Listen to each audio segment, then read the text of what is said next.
pause at the end of each question to allow the interpreters. Thank you. Okay. So in terms of social history, he comes from an intact family. He said his parents raised him. It's not clear whether they got along well or whether he observed domestic violence. That's not clear from the interview. He has siblings, and he has a sixth grade education. He did some agricultural work, both in Guatemala and in the United States. And he might have repeated the fifth grade.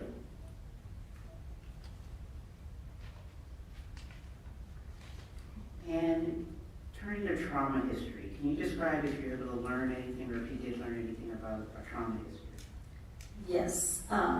It's difficult to ask about head injuries, even for somebody with no cognitive deficits or language barriers. For him, it was nearly impossible to ask about, did you sustain a head injury? Did somebody hit you on the head? Did you hit yourself on the head? Did you lose consciousness? That question was very hard. Did you faint? So he mentioned at least 2 head injuries involving machetes from the work in the agriculture. Like one, the cousin was playing and hit him in the head. At another point, he hit himself in the head. But it's not clear whether he was hospitalized or lost consciousness. And can you describe your overall interview with Verjilio? The interview was extremely difficult because of his difficulty understanding sentences. It would have taken hours to get a thorough history, and I'm not sure that it could have been done. So he cooperated. He tried to speak to me in Spanish, and he made errors that way, so I had to stop him and say, use the interpreter. So he indicated that he was somewhat sad, worried. He did not report any psychosis, hallucinations, suicidality. And are there instances in the interview that you found that Verjilio was acquiescing or suggestible? Yes. So he mostly answered yes, no matter what the question was asked of him. At some point I asked, how did your parents get along? And he said yes. So his tendency is to say yes, or yes, I understand. So for example, I would say, this is my role, this is what I'm here to do you understand? And he would say yes. Then I would say, okay, explain to me what I just said, and he couldn't explain it to me, he couldn't articulate it. So he has a tendency to acquiesce. Now, turning to competency, what is your opinion of Verjilio's competency? My opinion is that Mr. Aguilar Mendez is not competent to proceed to trial, and he didn't understand his Miranda rights. And when you evaluate a patient, what are the 2 main categories that you're looking at? So in terms of competency to proceed, we follow the Diagnostic standard, right? So we have to see whether the defendant has first we need to see what are the problems. Is it a mental illness, or is it a cognitive deficit, or is it an intellectual disability? And then we look at, well, does this person have the present ability, the ability now, to consult with his attorney with a reasonable degree of rational understanding, and does the person has a factual as well as a rational understanding of the proceedings against him and the legal system, and whether the person made this waive his Miranda rights in a way that was not knowledgeably, intelligently, so those are the involuntary. Can you please explain to Judge Smith how Verjilio lacks a factual understanding of the case? All right, so if we look at the different facets of competency, one is the capacity to appreciate his legal charges. So he didn't know the names of the legal charges, and I explained what the names were, and I explained what they were. Most important than the names is that he couldn't understand that he was being accused of manslaughter, and that involved somebody dying, and he didn't understand that concept. And he would forget information after a brief delay. So he could parrot things immediately, and then within 2 minutes, he couldn't talk about it again. He had a lot of difficulty even understanding not even using words like felony or misdemeanor, but a major crime or a minor crime, and he couldn't understand that. He does not understand the penalties. His thinking is just very concrete. So, but let me finish with the factual. So, he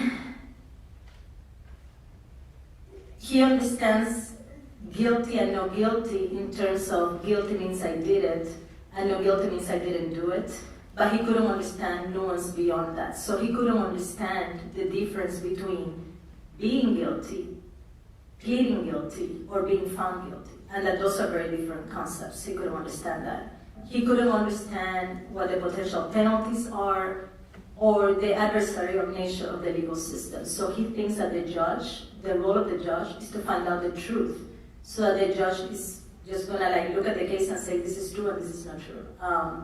And that the prosecutor is someone with authority over him that he must obey, and he must do what the prosecutor wants.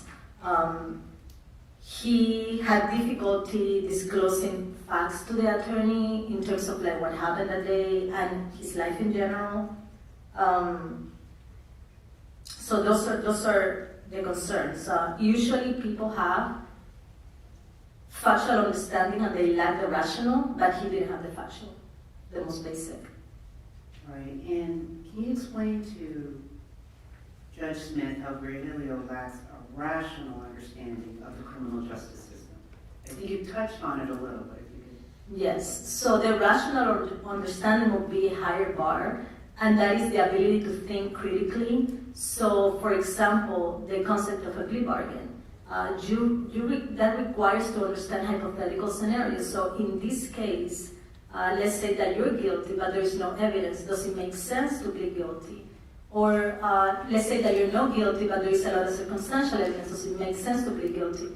And he really couldn't understand this. We spent a lot of time on plea bargaining. And at the end, he said, if I say something along the lines of, if I say I'm guilty, then I get more time, which is the opposite what a plea bargain is.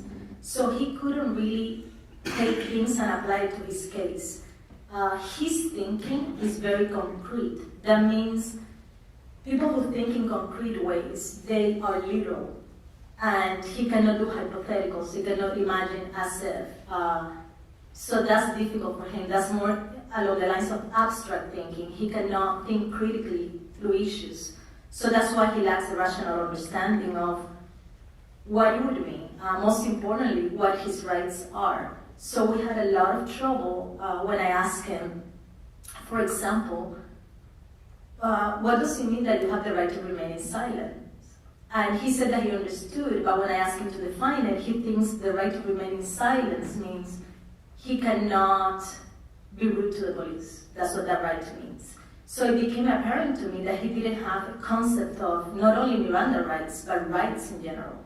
And that part of that is cultural, but part of that I couldn't explain to him. Now, I think you touched on this, but just to flesh this out a little further. How does Verjilio fail to consult with the attorney, myself as counsel?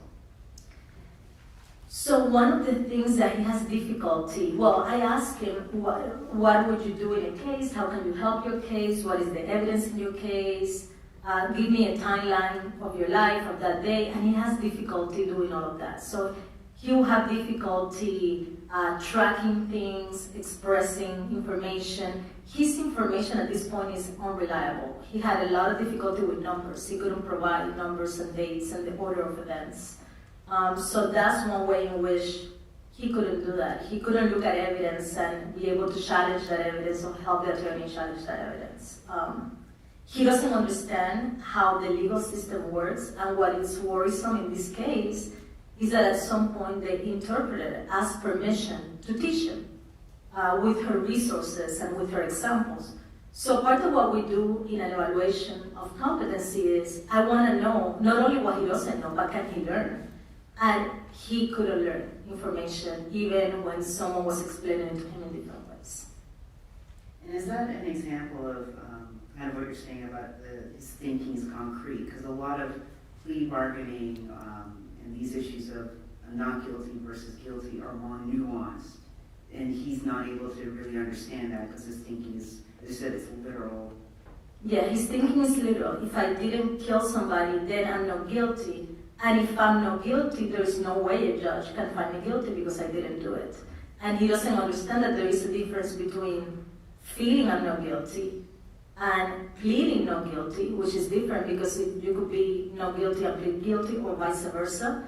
And what that means, or you could be found guilty by the court. So he doesn't understand those concepts. That's very hard. He doesn't understand the concept of right, which should be easier than plea bargaining. Plea bargaining is one of those concepts that is very hard to understand. All right, so you're saying rights in terms of legal rights. How is that a nuanced thing that he's not? I would think, is that not a concrete issue, or why is it not for him? I think it's both, because I can understand, okay, I was born and raised in a country, in Cuba, where people don't have many rights, but I come here and I understand that in America people have a lot of rights, and I immediately understand that. And he was not able to understand the concept of rights. And there is something beyond the cultural issue with him, because I have worked with individuals who understand things, or can learn things at least.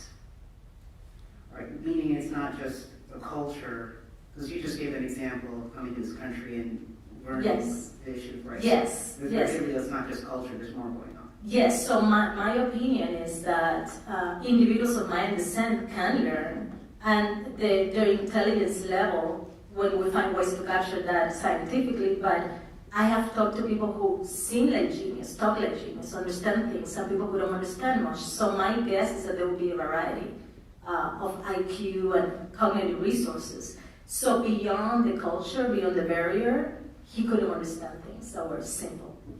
All right, so you're now, for example, then, you're looking to your past examples of working with man-speaking individuals, and they were able to learn because you were teaching in the hospital. Yes. And come along with the competency. Yes, and I was able, with some individuals of my descent, they were able to acquire the language fast. I was able to, with two of them, I communicated in Spanish, even though they spoke man. But they were proficient enough for me to be able to communicate in Spanish, and with one I needed an interpreter. And are you having an experience when you spoke to Verjilio? With Verjilio, it was very difficult because I tried to simplify my language, explain things very slowly, very simply, put different examples, have the mom interpreter put her examples. I even looked at how the legal system works in Guatemala. He lives in a little village where there is no police presence, but there is a council of people in the community that judge people, and he wasn't able to understand, well, this is similar to what a judge would do or what a jury would do. He couldn't understand those concepts. So let me turn to the issue of malingering. Did you detect any malingering in your evaluation or interview of my client? No. So when individuals malinger, they are making up symptoms or they are exaggerating symptoms. So he said he denied being depressed, being anxious. He didn't want to seem unintelligent. He said, I understand things. So he was eager to say, I understand. He tried to explain things. So that's different to somebody saying, I am so depressed, I cannot understand anything, I'm hearing voices, that flamboyant presentation, that's the opposite of what he did. He wanted to be careful, he didn't want to guess things, he wanted to try his hardest. All right. Now, why do you suspect that there are neurological issues for Aguilar Mendez, my client?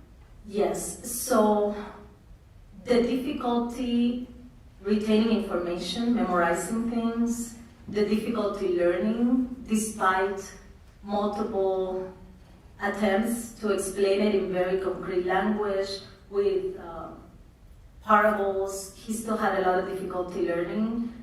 The communication, well, when he communicates in Spanish, his language is very telegraphic. He makes grammatical errors. He speaks broken Spanish. But even when I spoke with him through the interpreter, he would provide me answers of questions I was not asking. in a very concrete way. His language was simple, and he just couldn't learn. What is your recommendation for Aguilar Mendez, my client? So when I first saw him, and I mentioned in my report,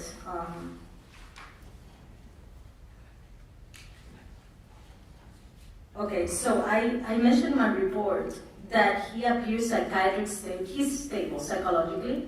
However, the type of competency restoration services he requires may be better provided in a forensic hospital. At the time I wrote my report, I thought there are no other places that offer this kind of restoration services. So even though the main idea of going to a state forensic hospital is because the person needs medications because they're so unstable and they can be compelled to get medication there.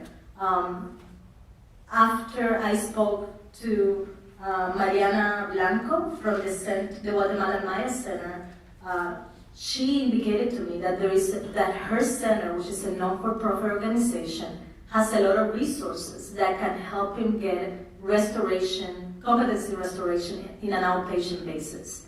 So she explained to me that they will transport him or go to him, it doesn't matter where he is in the state, that they will provide translation services either in person or through Zoom, that they will provide medical treatment, that they will provide education. So it seems like that they have a wealth of resources, and in that case, if those resources are available, he doesn't need the intensity of a forensic hospital because he doesn't seem to be in danger, and he's not psychiatrically unstable. And I also had mentioned the developmental disabilities defendant program. That could be an option. It's going to be difficult because to my knowledge, and I'm not a neuropsychologist, but to my knowledge there's no instruments to capture his intellectual disability, but I defer that to a neuropsychologist. So, what did you learn then, or since, about the Mayan culture that you didn't know at the time of the evaluation? Well, according to my training, in terms of competency, I know that we need to make sure that the person has the rational understanding. So it doesn't matter if they say, yes, yes, yes, I understand. As in the interrogation video, he kept saying, yes, yes, yes, but he never recited the rights, he never articulated them. So I repeated the questions over and over again at different points in the evaluation. I have come to learn that that's what typically is done with individuals of this culture. Because they don't understand the questions, it's helpful to repeat the same question over time because it might change. The other thing is about the way the story comes for them.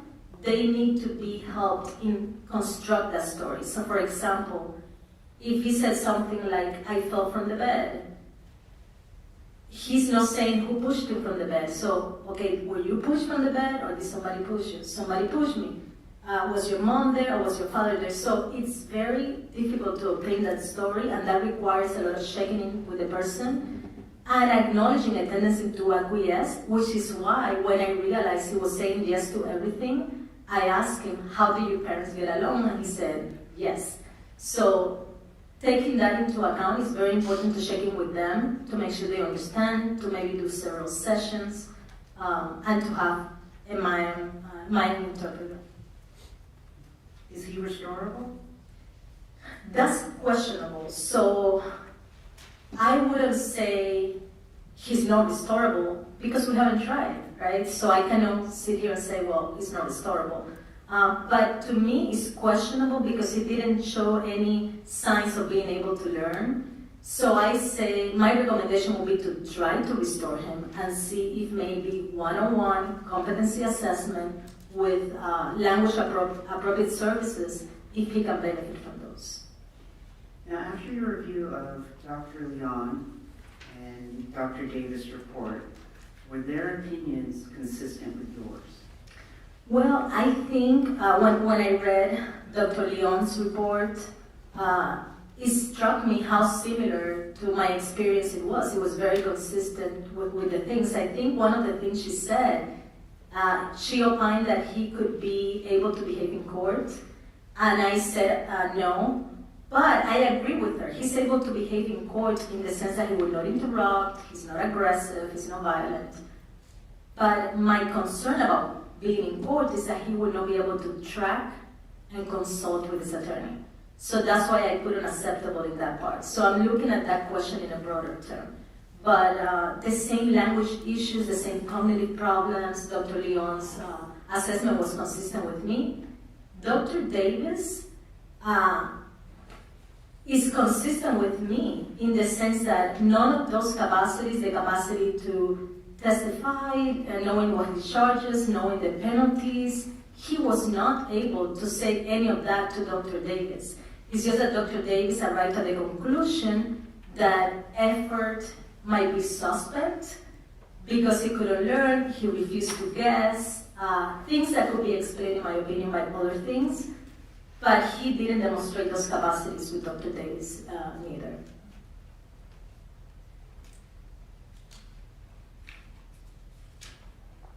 One moment.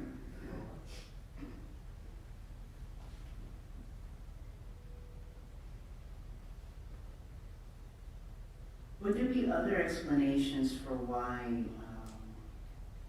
my client performed poorly beyond malingering with Dr. Davis? In my opinion, he provides information that is inconsistent, and that could be explained by a lack of understanding of things. So if I ask him what is guilty means, guilty is I did it, well, maybe that's not a great example, but for example, his educational level. So he will say that he made it to 6th grade, but later he said that he went 2 years to school. He has a lot of difficulty with numbers. Also, he doesn't like to guess because it's almost like a sign of being disrespectful, and they really defer to authority and acquiesce. So depending on the question and the way you ask the question, he might agree with you and he might acquiesce to things. So that is one thing that I think is different. So if you ask him to articulate, that's where you will realize that he has a lot of trouble. And I think you touched on this in my last question, Your Honor, but just in terms of your experience of the MAN community, that would be both in the criminal and the immigration court, so it's not just in the criminal setting. Yes, it's mostly actually immigration courts, so seeing individuals who were separated from their parents while crossing the border, or individuals seeking asylum or looking at risk for them. And like I said, there is a distinction between the cognitive issues that I see and just a cultural barrier. And also, beyond the culture, there is that idea of what we call the clock of competence. That individuals with intellectual disabilities want to appear smart, and they don't want to be intellectually disabled. So they will say things like, yes, I understand.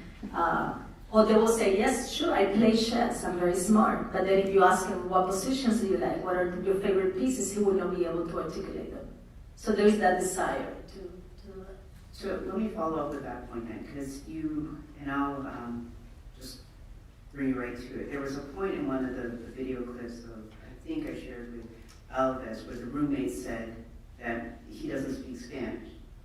But my client then told in the interview that yes, he can communicate with Spanish. Would that be an example of someone being ID, trying to mask what their real abilities are? So someone with an intellectual disability could say, yes, I speak Spanish. That was my experience with him, that he said, yes, I understand what you're saying when I spoke Spanish, and I would say, tell me what I'm saying, and he couldn't do it. So yes, he says he understands, he speaks Spanish, but somebody else might be a better judge of that.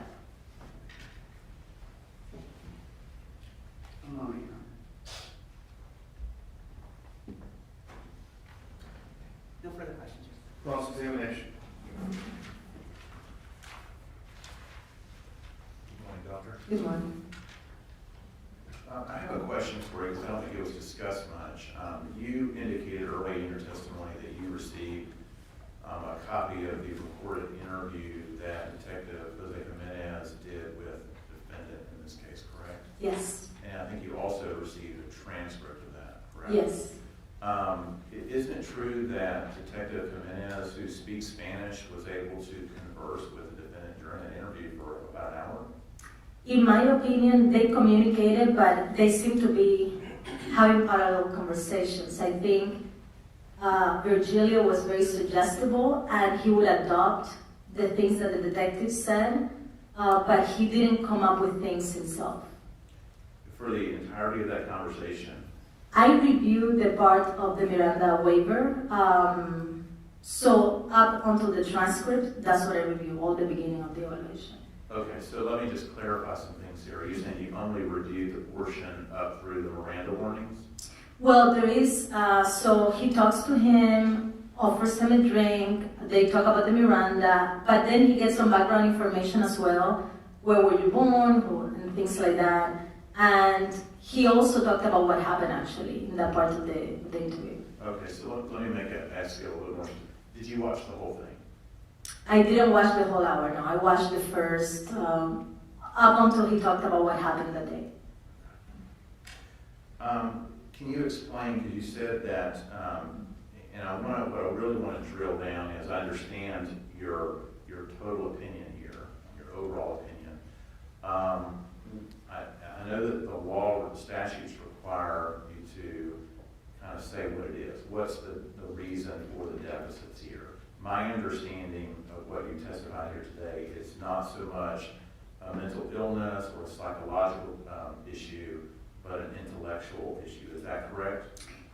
Yes, I was not able to, in depth, I cannot sit here and say he doesn't have depression and anxiety.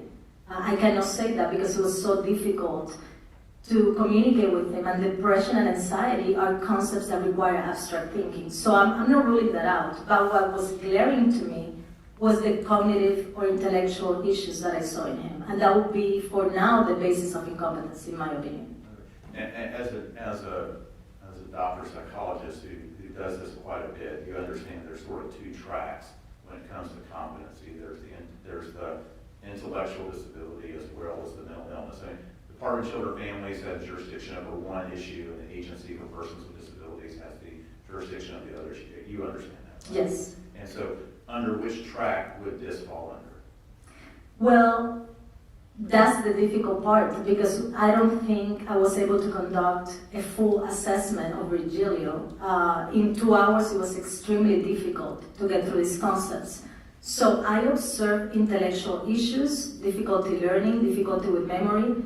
I don't know, because I'm not a neuropsychologist, and I don't know if there are instruments that could assess his level of intellectual functioning. For example, to look at neurocognitive disorders, I would need to know what was his functioning before the accident or whatever acquired injury he has, and what is the functioning later. So I cannot make those assessments. So my understanding is that he has difficulties, but I cannot name them because that would require a neuropsychological evaluation.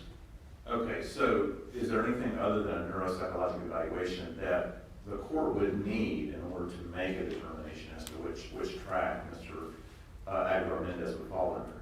Well, I think observation. So if we place him in a program where he is being evaluated, we will be able to know, regardless of the deficits, whether he can learn, if we give him that time to learn information. Okay. And he can do that in a secure setting? He could do that outpatient or secure setting, whoever can offer the services. You understand it would pretty much almost have to be a secure setting, because even if, say, for example, the court were to allow him there's an INS, there's an immigration hold on him, so we wouldn't be able to release him to the community. You understand that? I don't understand the legal ramifications as to whether he could be placing one or the other. I think just clinically speaking, he can benefit from outpatient services. That's what I'm saying. Nothing further. Redirect. Nothing further, Your Honor. Ms. Stevens. Yes, sir. Thank you, ma'am. You're free to go. Thank you. Ms. Stevens, may I call your next witness? Yes, sir. Defense counsel, Dr.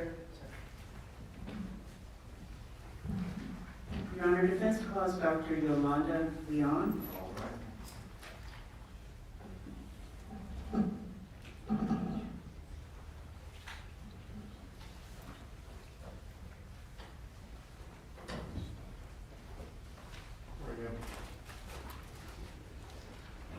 right hand. Do you swear or affirm the testimony you're about to give will be the truth, the whole truth, and nothing but the truth, so help you God? I do. All right, go ahead and have a seat in the witness stand, and also please direct your voice into the microphone. Thank you, Your Honor.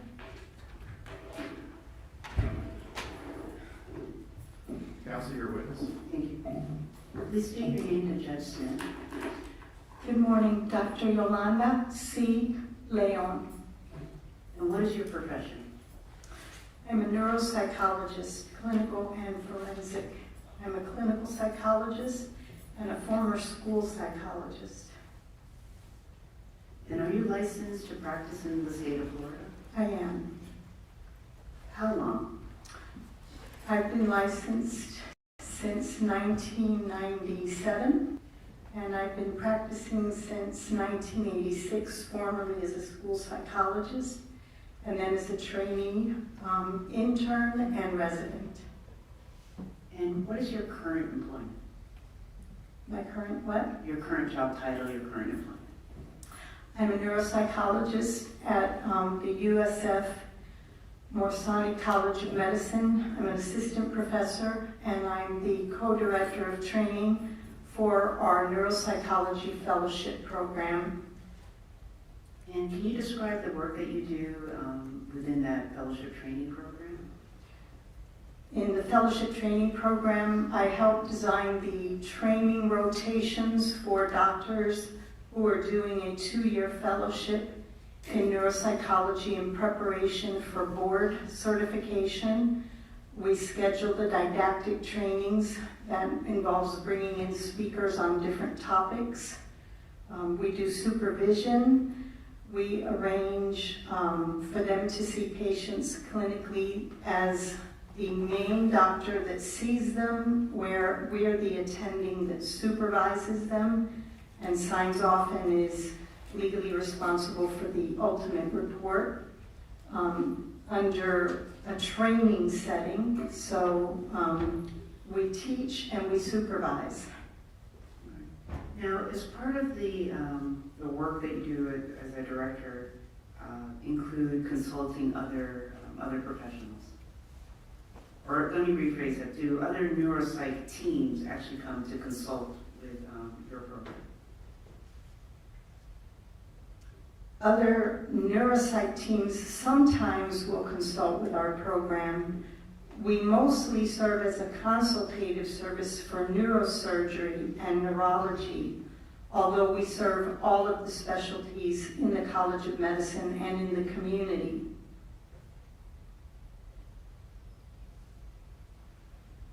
Now, what court-related assessments have you done over the years?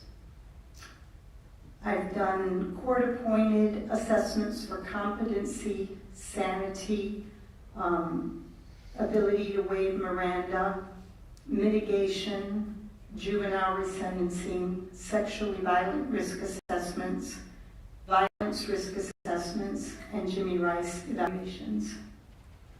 Now, how many times have you evaluated a patient for competency to stand trial? Several hundred times.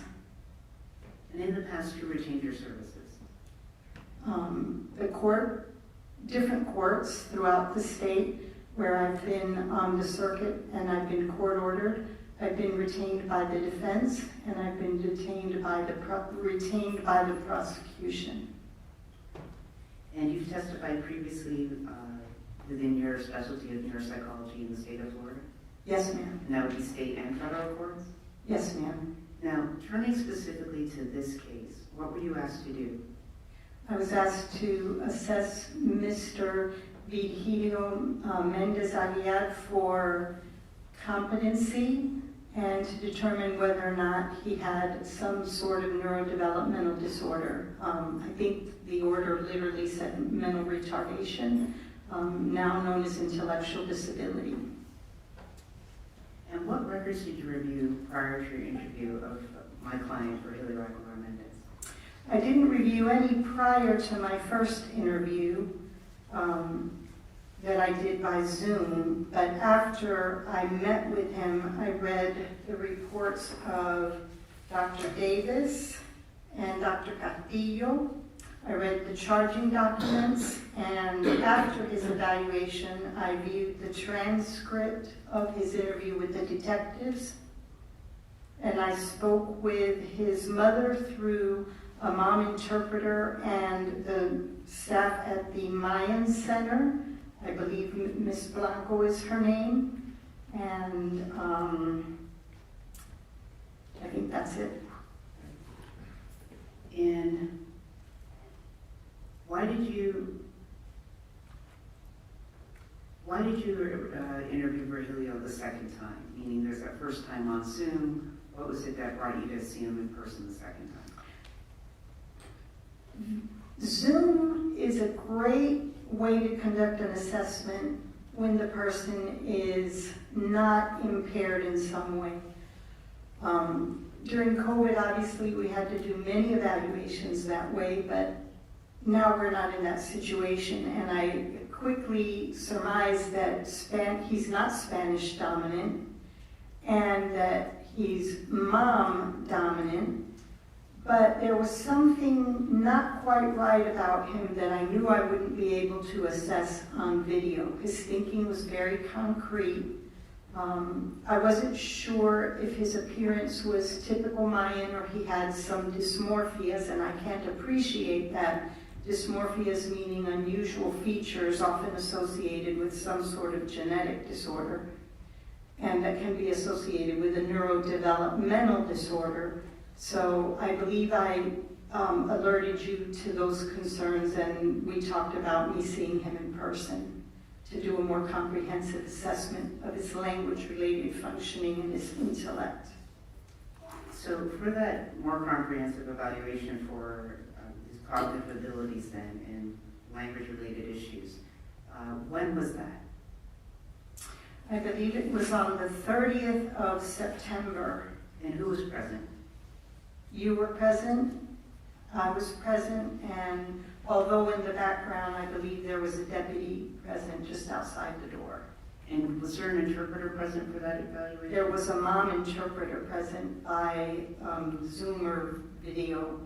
I think we had audio. All right. Did you prepare a report after those evaluations, or those interviews then? I did.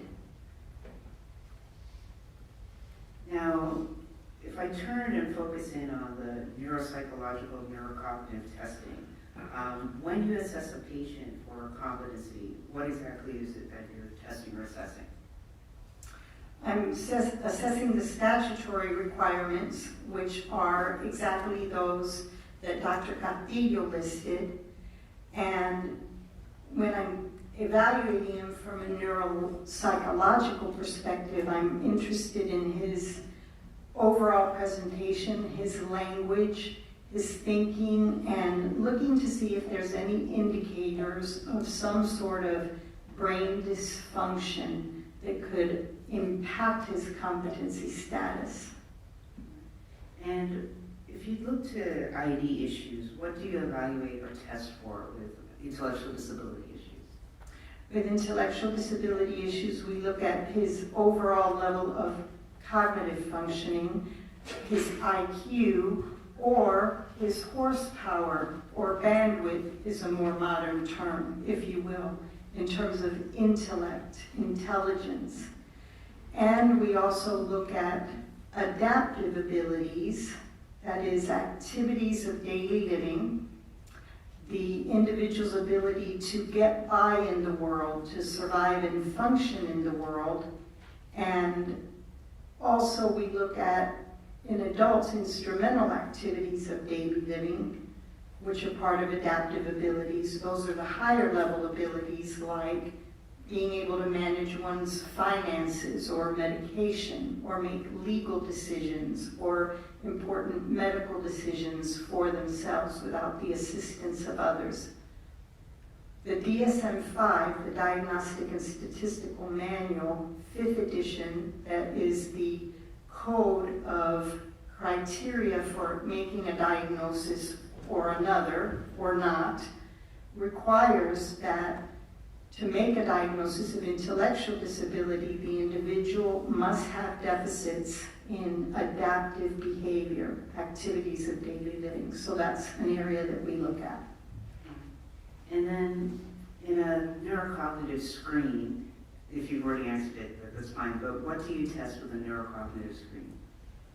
With a neurocognitive screening, we're looking for some sort of physical evidence that something is amiss with brain functioning. In the case of a mom, where their language is so vastly different from that of ours, and where clearly I'm not proficient and most evaluators are not proficient, we can't rely on language alone to be able to make an assessment of their brain functioning.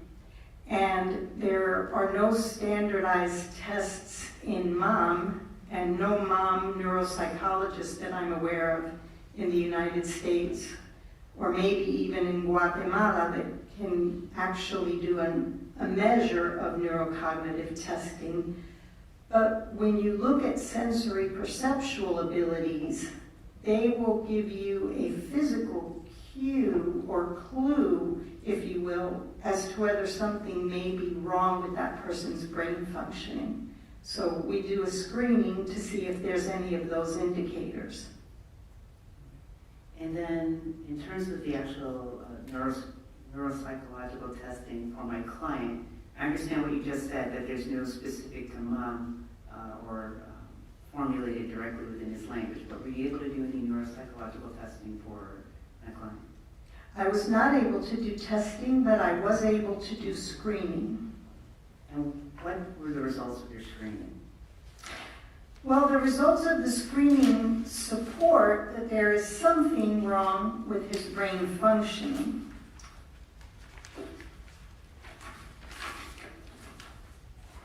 And what were you able to determine about the issues with his brain functioning?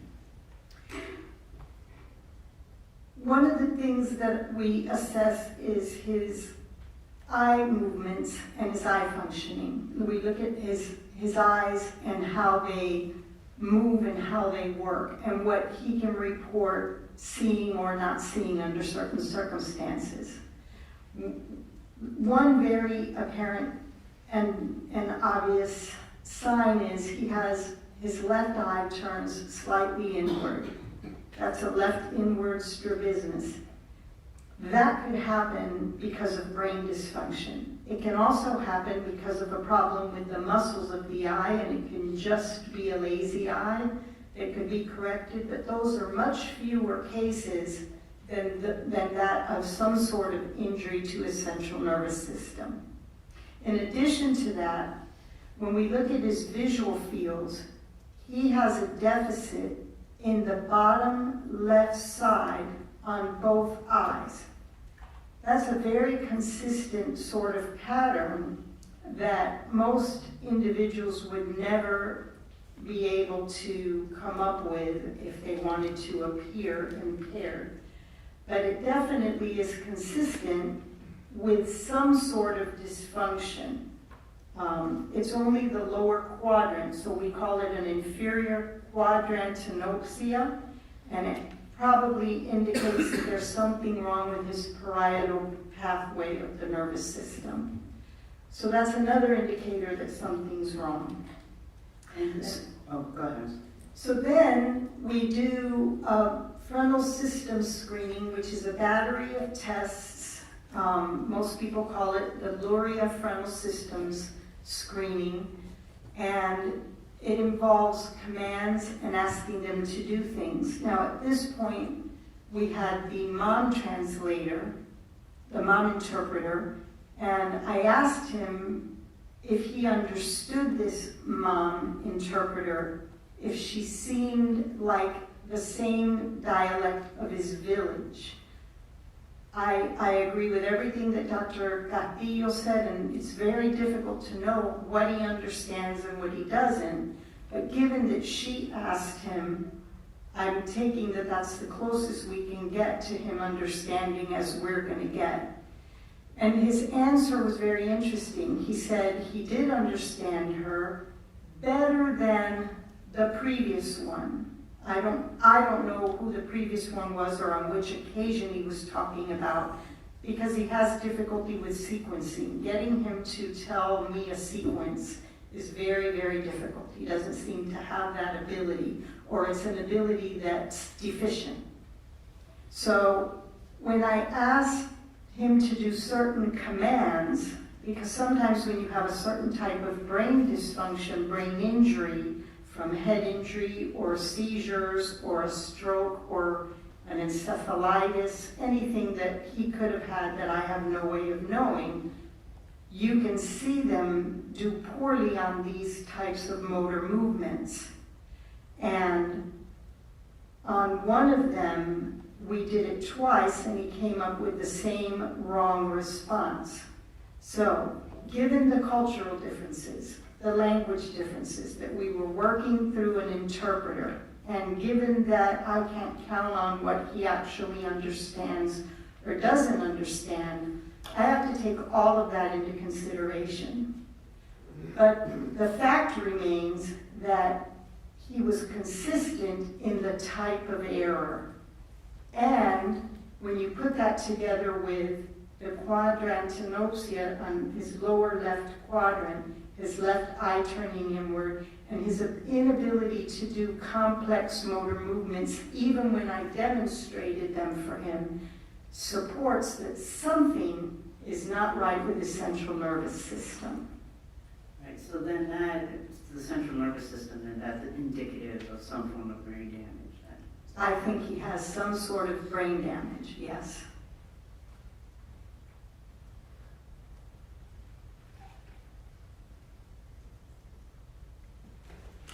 Now, if you had seen my client Aguilar Mendez in a clinical practice, what would you recommend based on the test results? And if you had called that a clinical interview, what would you recommend? In a clinical setting, my differential diagnosis would be, is this neurodevelopmental? In other words, did he come to the world this way, or did he suffer an insult as an infant or a child, or even prenatally or during birth, that resulted in this injury to his brain? Or did it come afterward, in which case it would be a neurocognitive disorder? In either case, without more information that we can't get at in a neuropsychological test battery because of the language and cultural differences, I would be referring him for an MRI of his brain, and I would be referring him probably for an EEG, because there's a question of whether or not he has or hasn't had some sort of episodes that may be seizures in the past. Now, your role in this case was it was not to provide a clinical diagnosis, correct? It was not, and I'm sorry, I would also refer him directly to neurology. I would order the test ahead of that so that by the time he saw the neurologist would already have those results. Now, based on your training and your education and your expertise in both as a neuropsychologist, what's your opinion of my client, Aguilar Mendez? He has either a neurodevelopmental disorder, and I believe it's intellectual disability because of his concrete thinking and his impaired adaptive abilities. And I believe that it may be the result of some insult that came early in his childhood but was made worse by possible head injuries with the machete story that is unclear. There was a potential accident where he was struck by a car, fell to the ground, and declined to go to a hospital, which I understand from my experience with the Mayan culture. They are afraid to go to our Western doctors, our typical Western medical doctors. They will often opt for the homeopathic curers or healers in their culture. So it could be one or both, but my conclusion is that there's something neurologically wrong with him. He definitely has a significant neurocognitive impairment, whatever the etiology, and he does not meet the statutory criteria to be competent, and he definitely did not understand any of the Miranda interview. Now, earlier, you were present for Dr. Castillo explaining that when it comes to issues of nuance, that he has difficulty. Is this part of your results or your test results that would support, or does that support your test results, that nuance is difficult for him, that he has to rely on short, concrete issues? 100%. And it not only has to be concrete, and this is again beyond his Mayan language or his dialect or his language variant.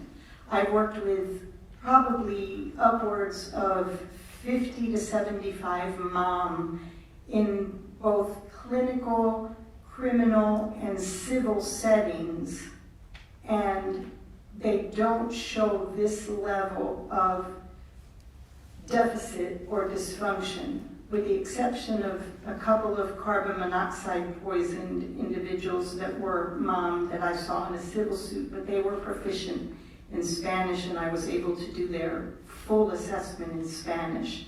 But they weren't this impaired. They had some memory problems as a result of the carbon monoxide poisoning, that insult that they were not like this gentleman who appears to have a developmental delay. So I think that if we look beyond the language and the culture, yes, he's very concrete. I also think he may have some problems with his hippocampi, the part of our brain and our temporal lobe that is responsible for forming new memories, not just memory functioning, but specifically forming new memories. And that's why we can ask him something or instruct him and say, we call this pen, and this is a blue pen, and this is a red pen. And he'll repeat it, but then 7 minutes later, it's probably gone. And I believe if I were able to test him using my instruments, I would probably be able to demonstrate that psychometrically and scientifically. We can't do it because we don't have the instruments in his language. But it all holds together. The whole picture holds together.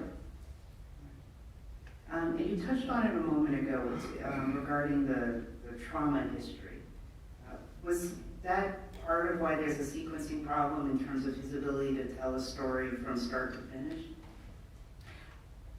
Any of those etiologies or causes could result in that. If he came to the world with intellectual disability, or he's one of the many thousand mom children that were probably exposed to carbon monoxide. There was a landmark study where they looked at about 1,300 kids and I think 1,300 controls outside of that area of Guatemala where they use those stoves, and there was a correlation between the amount of time that the mothers, 32 miles from where he grew up is where they did the study. So it's the same culture, the same type of cooking. There was a correlation between the number of hours they spent in front of the stove and the amount of delay. These were Spanish-speaking kids. They took kids that had learned Spanish in school, so they were able to use nonverbal, what the study calls nonverbal and culturally adapted measures. So it sounds like, looking at it, most of the measures were visual memory and nonverbal. And they found that there was a correlation between the number of hours the kids were being held by the mom in front of the stove and the level of impairment as measured by these adapted measures. So it could be that. He could have been exposed to carbon monoxide during his early childhood. It could be that he was hit in the head when he was a child, or he fell, or he may have had high fever that was some sort of viral infection that impacted his brain. Or it could be the car that hit him here in the United States when he refused to go to the hospital. He may have had a concussion.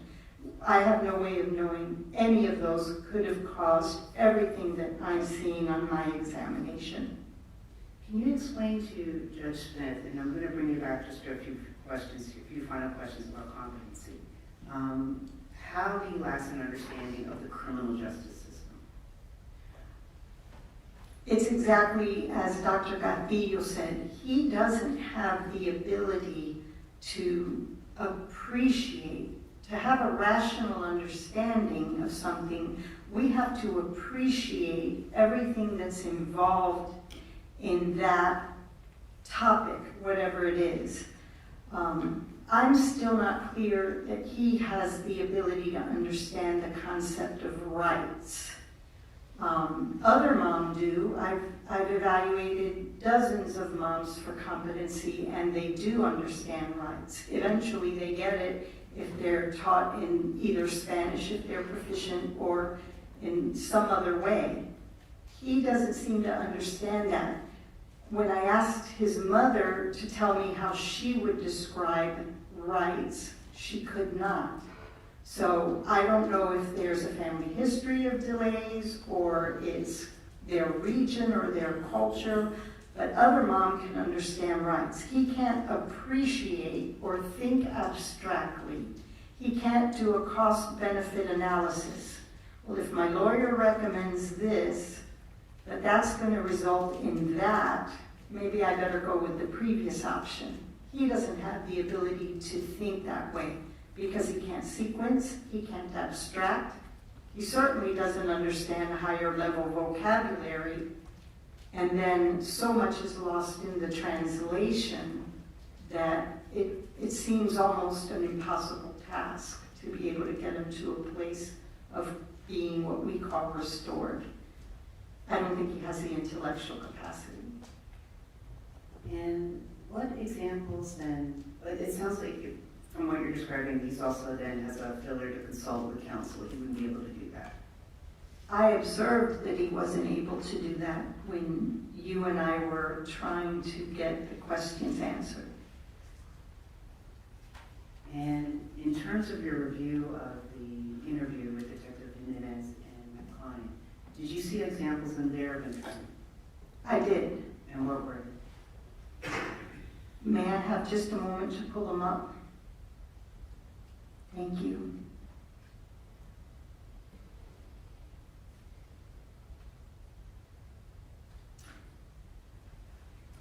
So, going by the transcript, unfortunately, I wasn't able to hear it. I think I would have appreciated it much more had I been able to hear how the detective spoke and inflected and whatnot. But there's a couple of examples that I think are crucial. So, at one point, the detective says, those are the rights that a person has when they are going to be asked questions about a crime that there has been. And Mr. Aguilar says, aha. He said aha to almost everything, which to me means absolutely nothing. It's just a response, but I don't believe that it indicates understanding. So then the detective goes on and says that the person was envuelta is the word. And I think that the translation said involved in. But envuelta literally means wrapped up, like you wrap a Christmas gift or a birthday present. So that's just going from English to Spanish, which he is not proficient in. And then that's a figurative, it's a figure of speech. If he had said involved in, but he said wrapped up in, it's very, for someone concrete, I don't know how he could have possibly understood that. Then there was this example where the detective says, you have the right to remain silent. Anything you say can be anything that you say can be used in a court. In a juzgado is the word he used. A hearing or a trial or a judgment thing or something, if you want to think of it that way. He used the word a court of law, a juzgado de leyes, or any other proceedings. Do you understand? And he said, yes. When I was doing my competency assessment, I think I had a similar experience to what I heard Dr. Castillo describe. I asked him if he understood what a juicio was, a hearing or a trial. He did not. I said, tribunal, and he did not. And I asked him to tell me, I used several words that you could use for a hearing or a trial. I did not use juzgado. And he said, I asked him, what happens in your village when someone commits a crime? How does that get handled? This is through the mom interpreter, the second interview. And he explained how there's what we have here. He said, there's like a council of elders, and then you go in front of them and you explain that you didn't mean to do it, and then they decide. It's the same answer he gave when I asked the judge's role. He decides, but he couldn't tell me what you decide, or how you decide, or what evidence is. So, again, if you look at the translation in writing, it looks like he was tracking, but there's no tracking going on here whatsoever. Here's my last example, and this is probably the most frightening one. He says, let's continue. If you, he tells him, if you desire an attorney and don't have the money to employ one, the court will apportion one, and you have the right to follow the advice of that attorney and have them present during the questions. Do you understand? And of course he says, aha. But when you read the translation on the transcript, it says, this is what it says. We continue here. If you want an attorney and you don't have the money to hire one, the court will provide you with one. The detective didn't use the word provide. And he used the future tense of appoint or apportion. It's very confusing. From English to Spanish, it's a nightmare. I can only imagine what that translation would be like if we were to try to do it in a language that he can understand or should be able to understand. And of course, I think he doesn't, because I don't think he has that level of vocabulary. Meaning his education level that he received in Guatemala, the 6th grade, and the Spanish that he can use or communicate. Is it fair to say that the education level or the Spanish level is so rudimentary or low that those words that were being used are above his level of Spanish, and they're including nuances that he can't understand? Both, yes. Now, my understanding is, even though he has a 6th grade education, my understanding was that he attended school for only 2 years. So the educational system is different there. He also doesn't seem to have gone to one of the schools where they teach Spanish. He went to a local school, a Mayan school. So he would have very limited education.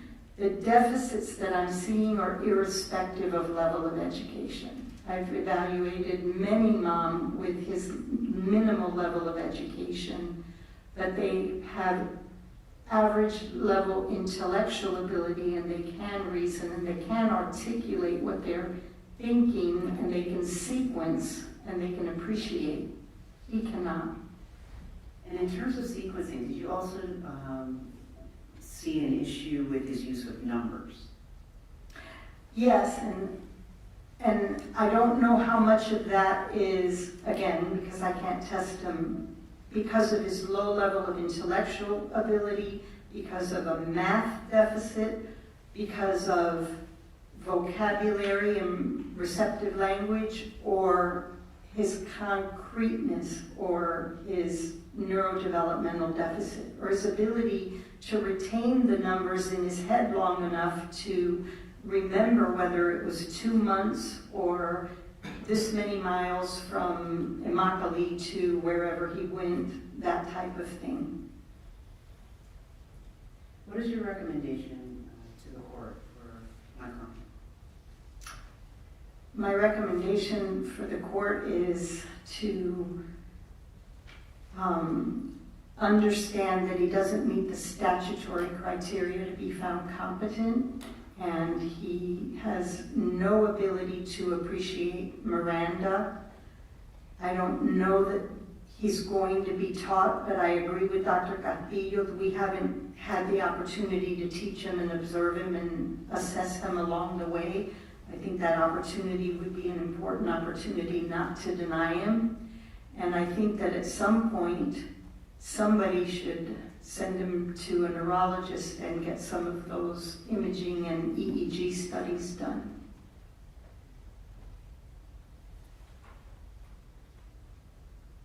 And that would include, well, let me rephrase this. Is it your opinion that there's a possibility that he's restorable? Or you need an opportunity to review to see if he is? My opinion at this point is, if I'm correct and he has intellectual disability, in addition to the cultural and language differences, I don't see how we could get him to competency status. One moment.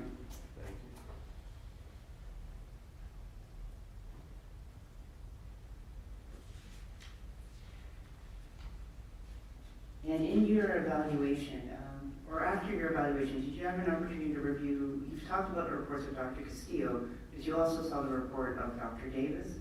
I did. And in Dr. Davis' report, he had mentioned that the client is malingering. Did you find my client malingering? I did not. Is there other reasons why the interview with Davis had gone the way it did beyond malingering? Can you be more specific? So in terms of, I believe that Davis had repeated instructions on the composition of the courtroom, for example, the roles of the judge, the attorney, defense counsel. And with that repetition, Dr. Davis came to the part of the reason he's saying malingering, and I may be using a wrong example, but that he's repeating the questions and he's not putting his best effort to answer them. I think that the reason that that was happening was because of whatever deficits he has, neurodevelopmental or neurocognitive. And I think that Dr. Davis may not have had that history or recognized it. I don't think he refused to guess. I think he doesn't have the ability to understand that he's being asked to make a guess when he's asked some of the questions. And I think that the repetition is just part of whatever deficit it is that he has, that we see in the interview with the detective, where he repeatedly says, uh-huh, in the affirmative, uh-huh, and really there's no understanding there. I think Dr. Davis, my understanding of what was in the report was that he kind of ruled out the possibility of seizures, and he said in the report something to the effect that the defendant said he didn't know what seizures meant. And Dr. Davis, through the interpreter, told him it means rolling around on the floor and you don't know what's going on. Is that accurate? That's only partially accurate. Not all seizures involve rolling on the floor or rolling at all or loss of awareness. So I don't think that Dr. Davis gave the defendant a good description that even a person that was higher functioning could understand to give information about whatever these episodes are that are happening to him. I had a very difficult time getting that history. I think Dr. Castillo observed that he had a hard time providing history. He has a very hard time providing history. But if you give him one example of one very small type of event, And he says, oh, that's never happened to me. That doesn't rule out the likelihood that he's having seizures. Seizures are classified, there's a new classification system that just came out in 2017. And one of the ways that we distinguish is whether they have awareness during the event or not. So he could have complete awareness and be having a dizzy episode or a deja vu episode or some sort of a feeling that he's falling or actually falling. Any of those could potentially be seizure activity. They could come from any number of neurological disorders, which is why getting a neurological evaluation at some point would be in his best interest. And in your, whether it's the interview or in your experience with my client, did you find him highly suggestible, or that there was great deference that he would provide? Definitely great deference. He makes good eye contact once he decides to look, but he mostly keeps his head down, and culturally I believe that's out of deference. And he does acquiesce, and I think a good example of that is after he signs the Miranda paperwork, the detective says, "Thank you," and he responds, "You're welcome." And I think that just captures his innocence, and I think in that moment he likely felt like he had done a good thing. He was responding to someone in a position of authority, in a position of respect, I think with no understanding, clearly no understanding of what the implications of any of that were. But he was being respectful because this is a person that's someone in authority. And that you see throughout in terms of his inability to understand, or let me rephrase the question. Has it been your experience with dealing with individuals who are intellectually disabled that they will try to mask their symptoms? Often, yes, they either are masking that they don't understand or they actually think they understand. And then similarly, what you saw with the interview with Mendez, where he was explaining, my client, that yes, he can speak Spanish. Based on your review, did you see grammatical errors in Spanish in his conversation? I did, and misunderstandings. And he can get some pretty well put together, small, simple sentences, but again, the key word here is concrete. But I saw a lot more, 75% of the time, you see where the sequencing is off, the timeline is off. It was a nightmare to get the sequence of how he got here to immigration when he crossed the border, then was flown to Kansas, if I understood this correctly, and then a relative from Alabama or Georgia, I can't remember which, came and picked him up in Kansas and took him there, and then he eventually went to Immokalee with the other aunt. That was about 45 minutes to try to get straight, because the syntax is all off. He'll say, he went, they went, meaning he went. He won't say, I went. He'll say, they went or they gone. It's all jumbled up, and it makes communication very, very difficult. No further questions? Cross-examination. Good morning, doctor. Good morning. If I understand your testimony today, is it your opinion that the defendant meets the legal definition of intellectually disabled? I believe that he does. Okay, and that's the two standard deviations below the mean with deficits in adaptive functioning, that there was an onset before the age of 18. Is that correct? That's correct. If we were able to measure it, I believe it would be a little bit more than 2 standard deviations below the mean. Okay.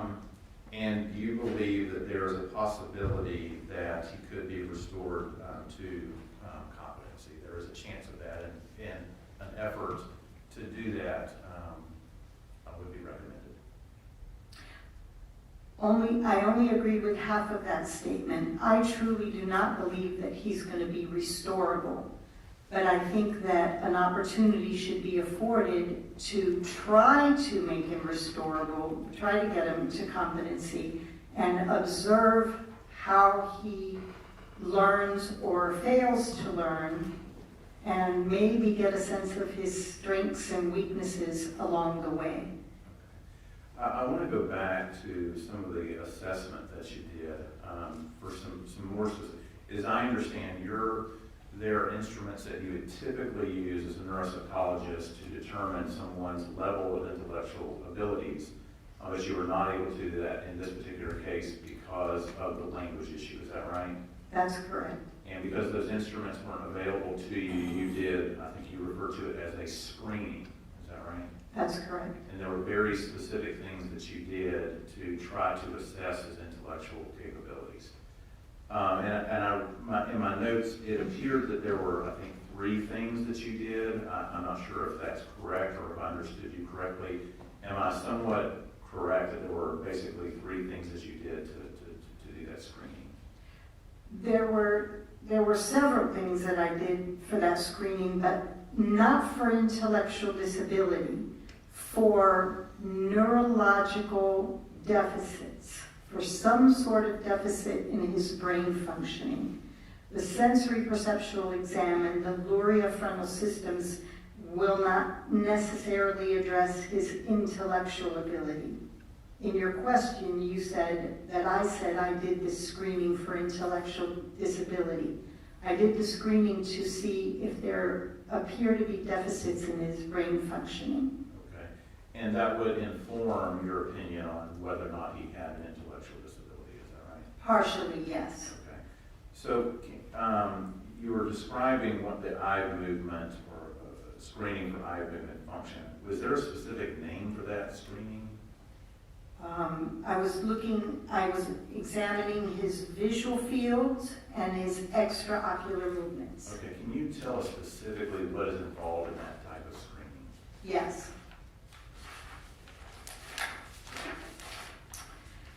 When we look at his eye movements, we'll have them, and all of us have had this done whenever we've been to our doctor, or if you've ever had an occasion to go to a neurologist, or you were hit in the head and you went to the emergency room to make sure you didn't have a concussion, where they'll say, watch my pen, and then they'll do movements with it, and they want to see if your eyes can follow it.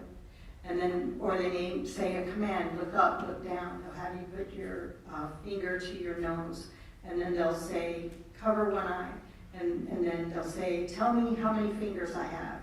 Tell me how many fingers I have now. Or in his case, since numbers are a problem, tell me when you see my fingers. Or are my fingers moving, or are they still? So you're assessing their visual fields in each eye. That's one of the measures. Okay, and you did this screening with him. Can you describe when you did that screening with him where you observed some type of deficit? What was the question? When you did that particular screening that you just described to us, can you kind of explain exactly where in that process you observed a deficit? Yes, I explained it earlier. I'll explain it again. In both eyes, he could not correctly identify what was going on in his lower left visual field. Okay, can you, I guess I'm not understanding. So because you were putting your hands up and in your nose, and then now you're describing sort of the lower left area. Can you kind of explain exactly what you mean by that's what you noticed that showed a deficit? Yes, let's see. May I draw? No. Okay. So,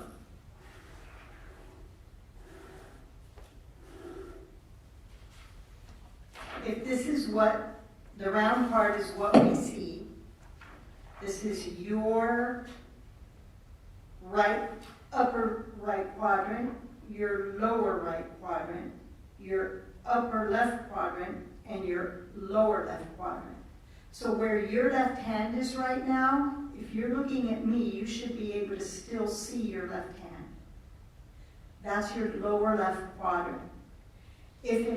When I ask you with both eyes, you don't see it, and I ask you to cover one eye and you don't see it, and I ask you to cover the other eye and you don't see it, that's consistently showing that you're having problems with that lower left visual field.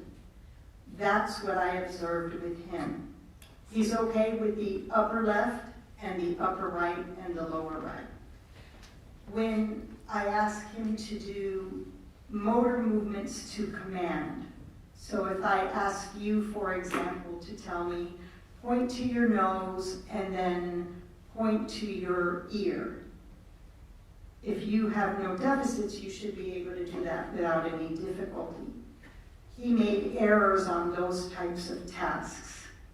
For some of them, he did them well. It was for one that he failed. I don't think it was a vocabulary problem because I asked the interpreter if there was a word for that body part, and she said that there was, but he missed it both times. I repeated it, he missed it both times. He wasn't able to do Before you move on, there's more questions I want to ask you about that, because I want to be sure I have an understanding of that. So the way I'm visualizing or understanding what you're saying is he has some difficulty in seeing kind of peripheral things, like he's looking straight ahead, but there's an area within that, within what you just showed us, that he's not able to actually see something within that visual field. Did I understand that correctly? or see it clearly, yes. I think he's not seeing it. I don't know to what extent, but it's consistently the lower left part of his visual field. Okay, and you're about to go to the next thing that you, I believe. Go ahead. Sequential hand movements. If I demonstrate a sequence of motor movements, most people that don't have neurological deficits are able to imitate them correctly. He wasn't able to do some of them. He was able to do some, but not others. And he consistently made the same types of errors.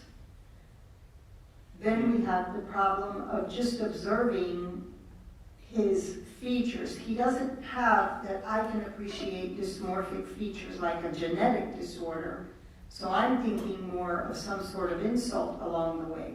But he has the eye that turns inward.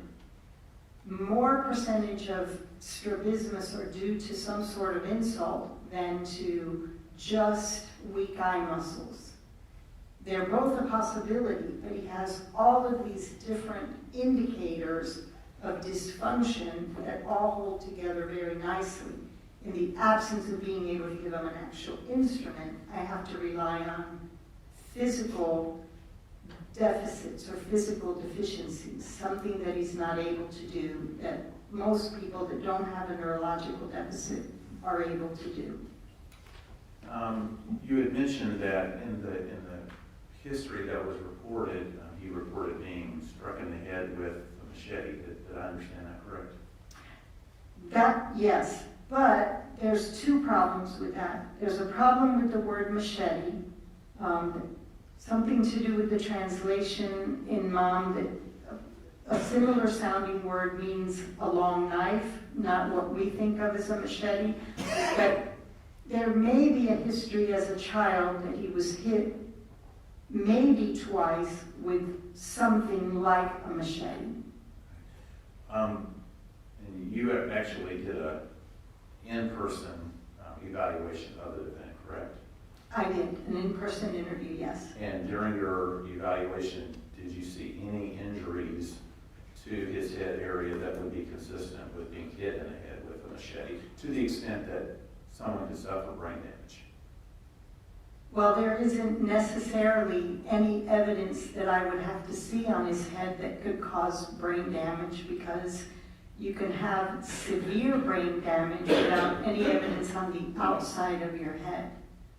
For example, in a whiplash injury, there's no direct hit to the head, but your head goes forward and then back at such a high speed that your brain bounces in your head, and you have an injury where the brain hits one side of the head, and then when your head goes back, the brain goes back to its original position but hits the other side of the skull. So you have a coup and a contra coup injury, and you could have absolutely nothing on the outside of your head. So no, I did not see anything that would support an open wound to his head. Redirect. Briefly.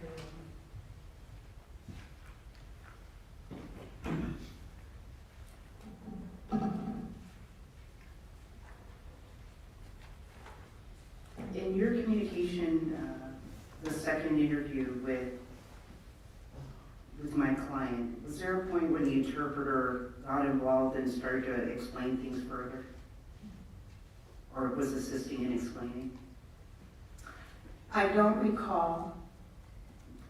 And Can you be more specific? in terms of some of the topics that you were touching on are nuanced.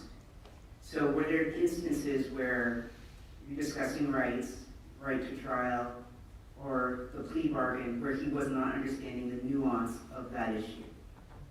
Yes, I recall her saying, and again, it was said by the interpreter on the phone call with his mother that the concept is difficult because there isn't a similar concept in their culture. And I remember asking on the interview appointment when I was at the jail with him, I asked the interpreter if she was understanding him well or if he seemed to be off in terms of his articulation or his fluency, and he was not. So it's not an issue of articulation like people that can't pronounce their L's or their R's, they make them to say, it's really fall, and they use a W sound instead of an R sound. That's an articulation disorder. It's a dysarthria if it happens after an insult like a stroke or a brain injury. Fluency could be a stammering or a inability to get none of that. And I couldn't appreciate that since his language is different. But she did tell us that she had to explain it different ways. And what I can't assess with 100% certainty is that that is only a language issue. Because I've done that with other mom and interpreters, and they do understand. If they have an interpreter that's from their area or a dialect that's theirs or very similar to theirs. The literature on the mom language tells us that some of the different dialects, if they're within the same family of one of the 3 families of the 15 mom dialects, the way I understand it, is even though there's some differences, they can understand each other. He subjectively said he understood this lady well and better than the lady that had interpreted with him before that I wasn't involved with. So I think that likely even the interpreter noticed that it was difficult to get him to understand and to get him to say back. And at one point she said, I'm interpreting exactly what he said, and we would have to change the question, break it down, make it shorter, more simplistic to get pieces of it. For his understanding. For his understanding and for me to understand what he was trying to articulate. And in terms of your experience working with individuals from the MAC community, I understand that with the state saying, or let me not speak for the state, there's an issue saying he's intellectually disabled when there's no specific test. Is that fair? That's fair. Okay. So in the absence of a test for intellectual disability, you've looked at adaptive functioning, you looked at his ability to communicate with the language, and you're still saying that that's an issue, if I could paraphrase that, intellectual disability is an issue that some observation may be able to verify or rule out. Is that fair? I don't think they'll be able to do either. I think they'll be able to approximate whether they think that's what it looks like as closely as anyone could without instruments and all of the cultural and language differences. And then in terms of having something documented before the age of 18, which is what the law requires here, you couldn't have that when there's only 2 years of education. Is that fair? in another country? I couldn't have it with that, with only 2 years of education and with no records and no collateral information, which is why my second rule out is neurocognitive or something that happened later in his life. Now, even if it was an insult, say that happened when he was 14 or 16, whatever it was, a stroke, or maybe he had seizures, maybe he's had seizures all his life that went unrecognized, and the seizures are what's beaten up his brain such that he can't remember or learn. If all of that was going on after 13 or 14, but before age 18, we would still call it a neurodevelopmental disorder. And if we could test him and his IQ was as low as I suspect it would be if we could test him, then he would meet the criteria for a formal diagnosis and meet the statutory criteria of intellectual disability. But as we stand today, looking at the criteria before the court, his inability to testify relevantly, his inability to appreciate the charges, or understand the adversarial system, you're still saying he's not competent. Is that fair? Yes, it's fair. I'm recommending that the court not find him competent because he does not meet the statutory criteria. No further questions, Your Honor. Anything else? Ms. Woods, be excused. Yes, sir. Thank you very much, doctor. You are free to go. Thank you, Your Honor. Your Honor, defense calls Mariana Blanco. Hold on. Let's take a break. We've been Yes, sir. going for quite a while. We're allow the court staff to have a break, so we'll stand down for 15 minutes. All right, thank you.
Dutch County Circuit Court will return to order.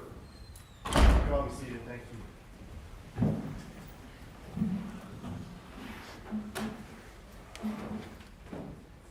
All right, we're back on the record in case 23 CF 781. Madam Interpreter, are you still with us? Yes, Your Honor. All right, thank you. All right, Ms. Peoples, you may call your next witness. Good morning, Your Honor. Defense calls Mariano Blanco. Right.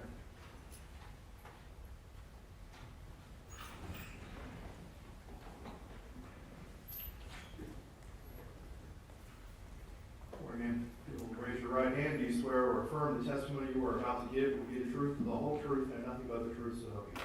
I do. I'll go have a seat. And speak in that microphone. Counsel, your witness. And Your Honor, just as a reminder, Ms. Blanco is going to touch on issues that are both to competency and to the body. All right. Please state your name. Mariana Blanco, Mariana, last name Blanco. And where are you employed? I am the Assistant Executive Director of the Guatemala Maya Center, Inc., known as the GMC or Centro Maya. And can you, I'm going to call it the GMC. Can you please explain to Judge Smith what is the GMC? Yeah, so we are a nonprofit located in Lake Worth and West Palm Beach area. We provide social services, direct services to anybody who really needs it, so translation services, and we do advocacy work. And what responsibilities do you have at the GMC? I oversee all of the programs at the GMC. I oversee all of the staff. I make sure that our funding is in order, that our programs are running, do all the new hires, and I would take the high needs cases. And how long has the GMC been open or functioning? We have our founder and executive director, Father Franco Lachlan. He has been doing this work for over 58 years. He was doing this work prior in the Archdiocese as the head of the Migrant and Refugee Services. So he started this work doing that, but we were formally incorporated in 1992. And how does the GMC assist Guatemalan nationals here in the state of Florida? Well, we help people from 28 different countries. We help anyone who walks through the door. Our niche are the indigenous Maya. We have a lot of staff members who are indigenous Maya, so we are able to provide interpretation, translation in some of the main languages that we see in our area, being Cancoa, Zacateco, Opti, and Mam. We provide direct services to folks who live in our area. And we have a couple of different educational, medical, and outreach programs. Now, when did you start working with the GMC?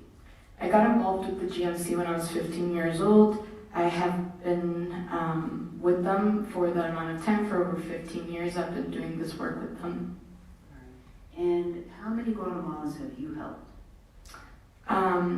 Formally in my role, probably hundreds. I don't have a definite answer, but we see approximately 16,000 individuals a year in our different programs.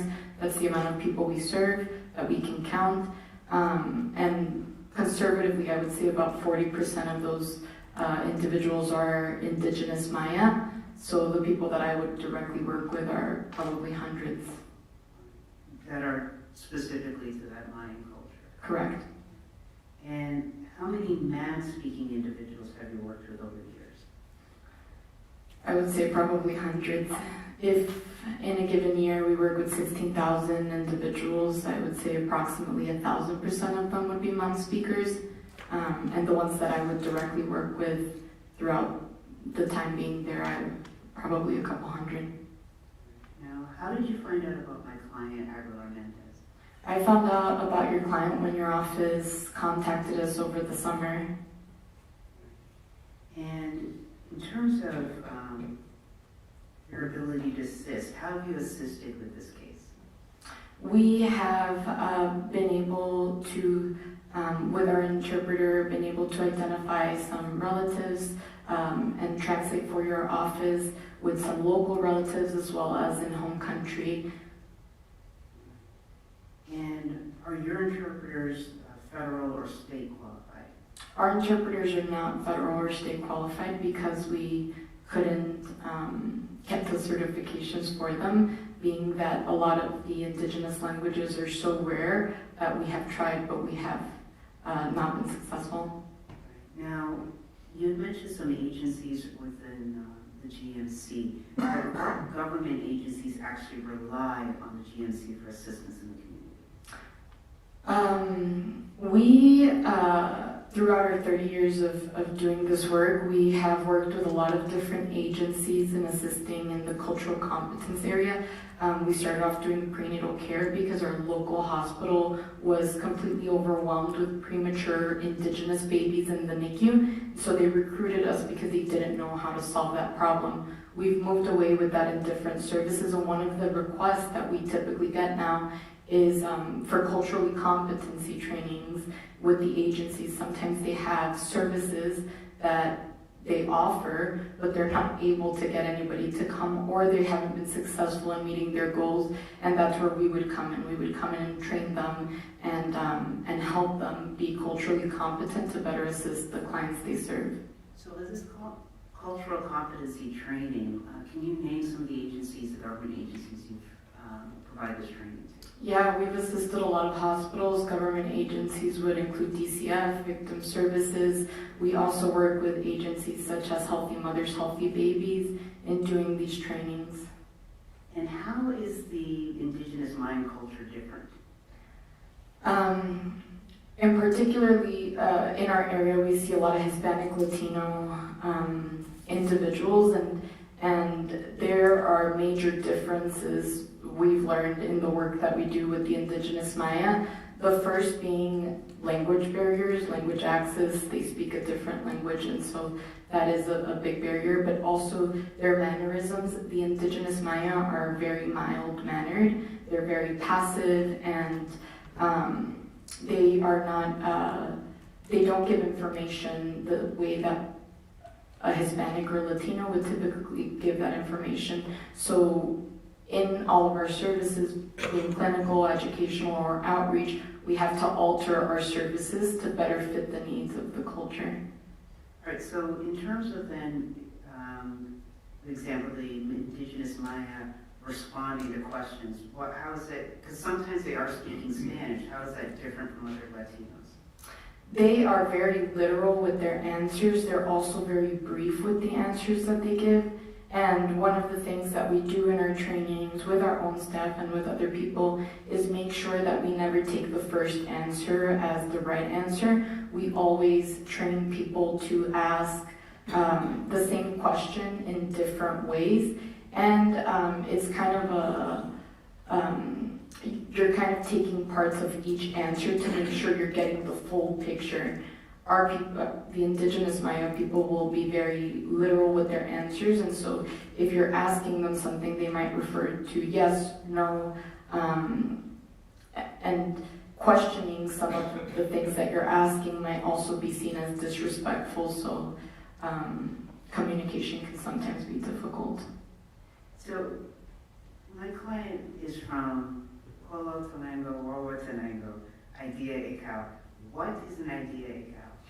The aldea would be the village or the town that they are from. Ikari is the name of the town or village that he is from, which to our understanding is a rural aldea or village up in the mountains in Corotenango, Huehuetenango.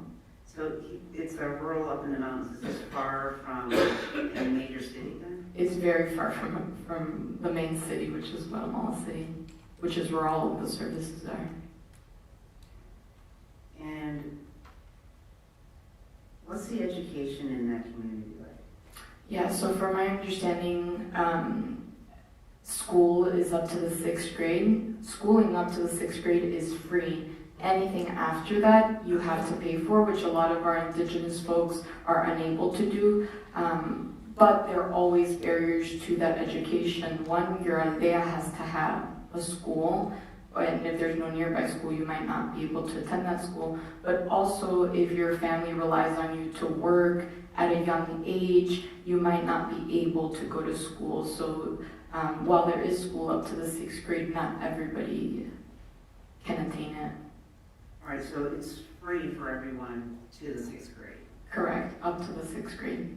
Now, what cultural issues are present with indigenous Maya and their interactions with law enforcement? There's a lot of barriers. The first one being that there was a genocide that is very prominent in the community. We refer to it as the silent genocide that started in the 60s, went all the way to the mid-90s. And the bloodiest time of that genocide was in the 80s. That is when a lot of the villages, anywhere from 400 to 600 villages were wiped out. So we saw a lot of exiles. That is really the time where we, as a center, began to see the migration of the families to the area that we are. And the interactions that they would have had would have been with the military. They were executing their families. So there's no real relationship with law enforcement because of the relation to the silent genocide. All right, so let me interrupt, because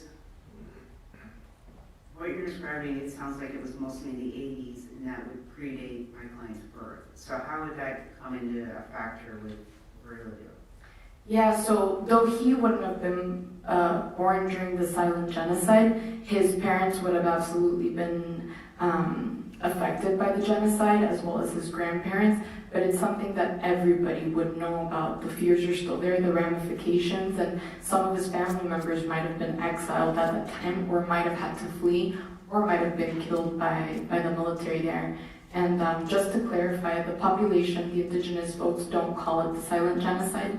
That's a term that scholars use to talk about that period of time. They would know it mainly as the slaughtering of the militias, or the killing of the militias, or something like that. Now, in the indigenous Mayan culture, in dealing with questions, if given an option between A and B, and you ask them to guess, can they give an answer? Typically not. Typically indigenous folks do not guess. We try to stay away from that in our trainings and our talking to individuals. They are very quick to say yes or no to something. So if they didn't know an answer to something, they typically would say yes. Guessing would not be something that they normally do. And is there an idea or a concept of rights in this culture?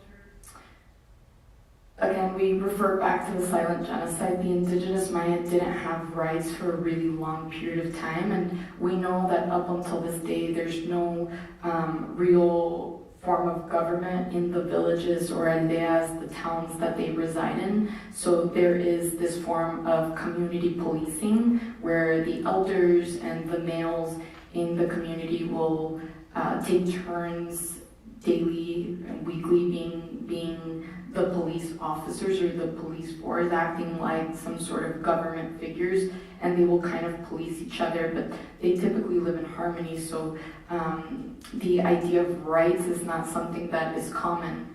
We in our agency teach rights once they get here, because we have recognized that not knowing your rights can get you in a lot of trouble. So that is something that we are always offering, so they know how to interact with not just law enforcement, but anybody that they might interact with.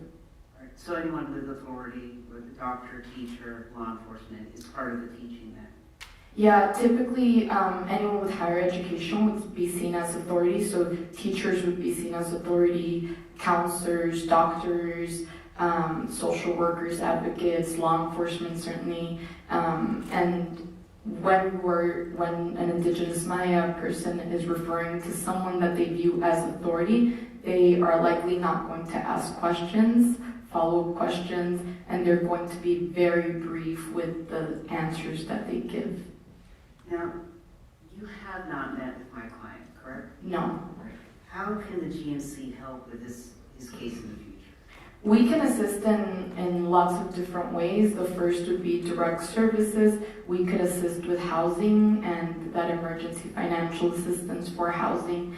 And in the need that there are other services that are needed, such as mental health counseling, we can always make sure that he's receiving the services, if not in person, virtual, and with an interpreter, as well as ensuring that he comes to his court dates and is keeping track with his case. And so it sounds like room, board, transportation, those are things that the GNC could come alongside and provide for Verjilio? Yes. And where do the funds come for this assistance? We have emergency housing funds that we have received by one of our donors. Those funds are limited, but we use them for emergency cases. And in this particular case, we have been contacted by a lot of community members and people in different states wanting to donate to Verjilio's case. So we can and are planning on setting up some sort of donation that we can assist with Verjilio with getting the funds. Just one moment.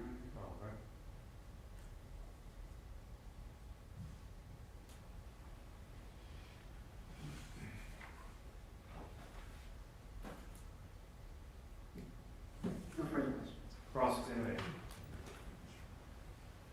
Good morning. Good morning. Has your organization ever performed competency training? And let me be very specific, because with the questions that were asked you before, I noticed that there was a very specific phrase that was used, and it was cultural competency. And I'm not referring to cultural competency, I'm referring to legal competency. Has your organization ever provided legal competency training to an individual that's been found incompetent to proceed to trial? No, Do you have any psychologists on staff? not in our staff directly, no. And in what way would you be able to provide competency restoration training for this particular event? Our services would be geared on what the court rules, whatever is decided, but we would partner up with other agencies. We have a wide net of agencies that would be able to assist. So our agency doesn't have psychologists or therapists, psychiatrists on board, but we do partner with agencies and collaborate with them, so they would be able to assist with that. With regard to, there were some questions asked about various services, and there was a conversation about funds. You understand that the defendant is not just simply being held right now on this particular case, but he's also being held on an immigration hold as well, correct? Yes, So it would likely not be possible that he would be able to be released to your care. Do you understand that? correct, yes. Okay. Even if you were able to provide competency restoration training, sounds like you've never done that before, but even if you were, are you even equipped to be able to come and do that while he was in custody? Our agency will support with any direct services. We can support with translation and we can support with the cultural aspects. So we would be guided by this court on what our role would be. I'm talking about sending somebody, say, to a jail to provide that training. Do you have the capability of even doing that? Yes, But you've never done it before? no. Nothing further. Ms. Blanco, to be clear, it's room, board, and transportation. It's the ability to come alongside and assist Verjilio. Is that correct? Correct. You're not here to present that the GMC would provide competency training, but facilitate that for Verjilio. Correct. And you're aware of his family in Immokalee in South Florida? Yes, So if he was released on this case and the detention hold was resolved and he was out, it was my understanding that the GMC would stand in and provide him with housing, transportation, so that if he had to do competency training here in the St. Augustine area, that transportation would be provided, or if the court ordered he have to stay in St. Augustine, the housing could be provided here in St. Augustine. that's correct. You're here to facilitate whatever the court allows for my client. That's correct. And in terms of your work in the past, it's government agencies reaching out to you to assist with their work with the Hmong-speaking community? Yes, it's government agencies typically because they don't know how, or they haven't been successful in their goal with the client. No further questions, Your Honor. All right, thank you, Ms. Witness, be excused. Yes, sir. All right, and thank you very much. You're free to go. Any additional witnesses for the defense? No, sir. All right. State Fellow Dr. Roger Davis. All right.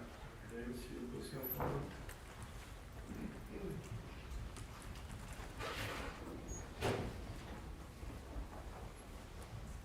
All right, sir, if you'll raise your right hand, do you swear or affirm the testimony you are about to give will be the truth, the whole truth, and nothing but the truth, so help you God? I do. All right, go ahead and have a seat. Just that microphone. State your witness. Thank you, Your Honor. Good morning. Good morning. Relatively morning. Yes, sir. Could you please introduce yourself for the record? Roger Todd Davis. And how are you employed, sir? I'm a forensic psychologist. And how long have you been working as a forensic psychologist? Since 1993. Are you duly licensed in the state of Florida, sir? Yes. Can you tell us a little bit about in the past when you've been called to testify, what parties you've been called to testify on behalf of? I do court-ordered evaluations. I'm not sure about a percentage of which party typically calls me. So whatever your opinions are depends on who may want you to testify on their behalf. Yes. And the bulk of your evaluations are actually court-appointed, just not on behalf of a particular party, is that right? Almost all. Dr. Davis, did you have an opportunity in this particular case, or were you appointed by the court to conduct a competency evaluation of the defendant in this particular case? Yes. And did you do that in person? Yes. And where did that take place? In the Volusia County Branch Jail in Daytona Beach And on what date? on August 11th of this year. How much time did you spend with the defendant? 2.5 hours. Prior to visiting with him, did you have any records that were provided to you that you reviewed? I reviewed the arrest report, the court order, and the suggestion of mental incompetence to stand trial. And I also inquired about mental health records from the Volusia County Branch Jail. I was informed that there were none. Okay. On that respect, have you ever seen, understand the defendant's been in jail since May. Have you seen any records whatsoever that the defendant suffered any seizures or any type of medical issues such as that? No, in fact, this morning I called a mental health provider at the Volusia County Branch Jail to inquire about that, and there's no indication of any mental health issues or medical issues such as the seizure. Okay. Since your evaluation, have you received additional information that you've reviewed? Yes, you provided me with a transcript of an interview the defendant had with the detective the night he was arrested. And Dr. Davis, can you tell the court when you met with the defendant, can you talk a little bit about what you kind of went over with him initially and how that evaluation progressed from that point forward? Sure. Well, I'll begin by explaining the purpose of the evaluation, the limits of confidentiality. And I should add there was a man speaking interpreter via Zoom. Ms. Peoples was present for the evaluation as well. Also, follow up by trying to get a history, some basic background information, including education, work history, mental health history, of which he said that he'd never received mental health treatment, either in the community or in the jail. And then you do what's called a mental status examination, when you ask about mental health symptoms. He did not endorse mental health issues such as psychosis, impaired reality testing, hallucinations, delusions, which are fixed false beliefs. Didn't endorse or exhibit any signs of mania. Didn't endorse even experiencing anxiety or depression. So basically didn't endorse experiencing major psychological symptoms. Did you see anything in his demeanor, not just the spoken word, but anything in his demeanor that indicated to you in any way that he was suffering from any sort of mental illness? Right, it's a good point. No signs of psychosis, for example. One possible sign of psychosis would be if someone's hallucinating And oftentimes they might exhibit that by maybe trying to whisper to themselves, or they're focused on a part of the room where no one's sitting. There was no evidence of that. He didn't engage in any other bizarre behavior, things when we got out of someone, I'd evaluate people, they get out of the seat and they start doing strange things. He didn't do that. He was calm and cooperative in terms of, in that manner throughout the evaluation. Other than sort of telling him who you were, why you were there, sort of preliminary things that you would typically do in a competency evaluation, and then other than also the mental health evaluation, were there other conversations regarding particular topics that you engaged in with the defendant? Other than the competency, nothing stands out. Okay. Did you ask questions or try to obtain history Well, yes. from where he was from? Yes. His family background? Yeah, I alluded to that, yes. Okay. And can you tell us a little bit about some of the things he told you about his background? It was very brief. He said that he was born in, I'm not sure if I'm going to pronounce this correctly, but I think I've heard it this morning, Icao, which turns out to be in Guatemala. And then he said that he came to the United States when he was 17 years old. And then he gave some inconsistent information about his education. Initially said that he completed 12 years of high school in Guatemala, but when I questioned him further, he said that he was 12 years old when he dropped out of the 6th grade. And he said his explanation was that he left school to help his family financially, to help them out. He said that he did not attend school since he came to the United States, and he does not have a GED. He said he's primarily worked construction, although when he was arrested for this case, he said he was harvesting crops. He said that he lived with 3 people who he described as his friends. However, he said he didn't know their first names.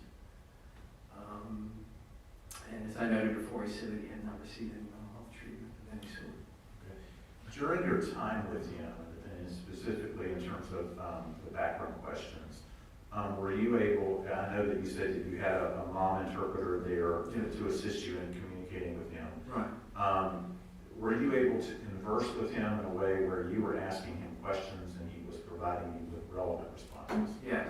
One caveat is that I did have to repeat a number of questions.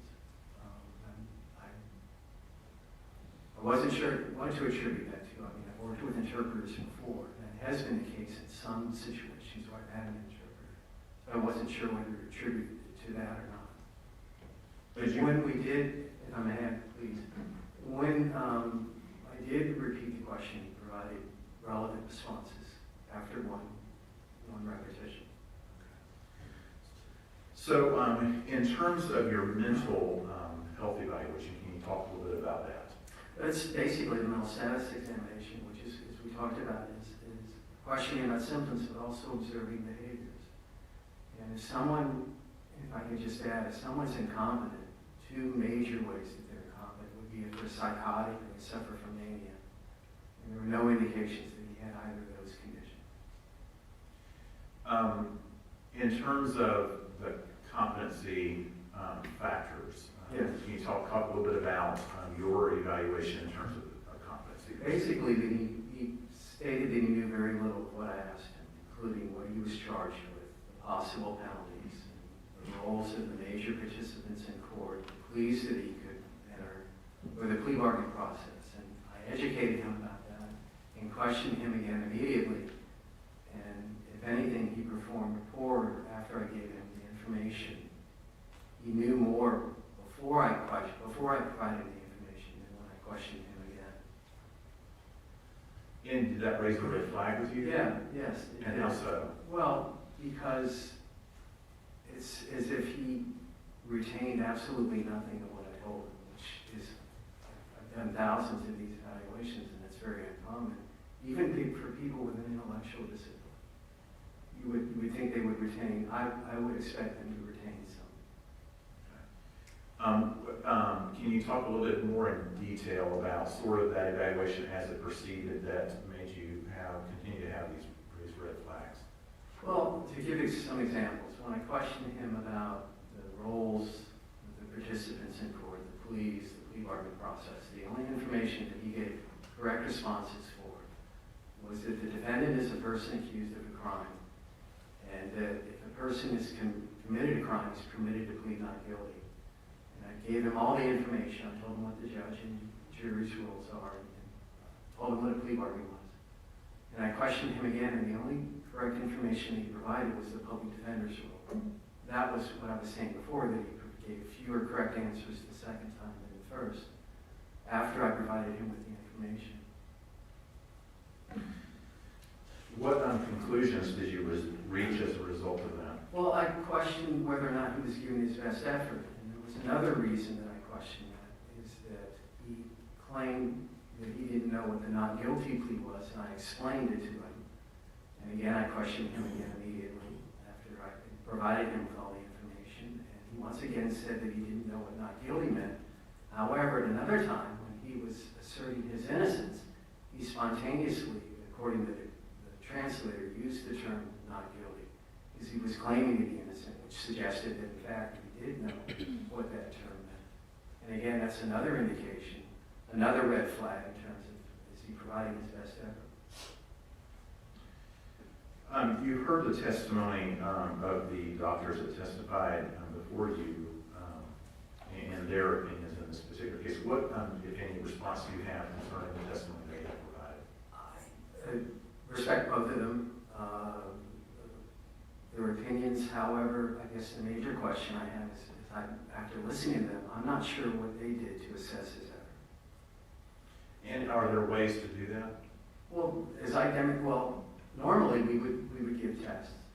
As I think the other people have testified to, that's not appropriate with someone from this culture to give a test. The results wouldn't be valid. But you do things like what I tried to do, is that you educate and you see, all right, after some education, does he perform worse, better, the same? Does he know basic things? If someone claims they don't know something and then sort of slips up and demonstrates that they do, those are sort of things that you do if you don't have testing, that you sort of look for. And they obviously attribute that to an intellectual disability. In this particular case, what causes you to conclude that it's not because of an intellectual disability, but because he's not putting forth his best effort? Well, for a couple of things. One, because I've evaluated a number of people with intellectual disabilities that are at least able to parrot back what you say about competency after you told them 10 minutes earlier. Whether their level of understanding is debatable, but at least they can parrot it back. And he didn't do that for any. And again, I think that the fact that he made the mistake in claiming not to know what not guilty was and later demonstrated it.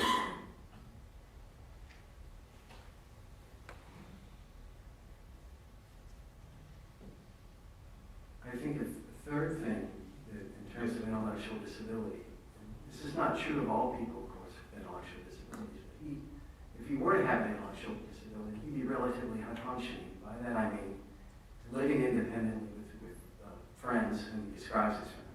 And he's working. He worked in construction. He's working harvesting crops. It's true for some people with intellectual disabilities, but many folks with that diagnosis need a lot more support and aren't able to do those things independently. So that's another factor that I consider. And is this with regard to, for example, I think we were talking with the other expert about adaptive functioning. Right. Is that what you're referring to? It's certainly activities of daily living. Yes, he's able to, take care of and feed himself, get himself to the job site. It sounds like he's able to hold jobs. He's able to perform work.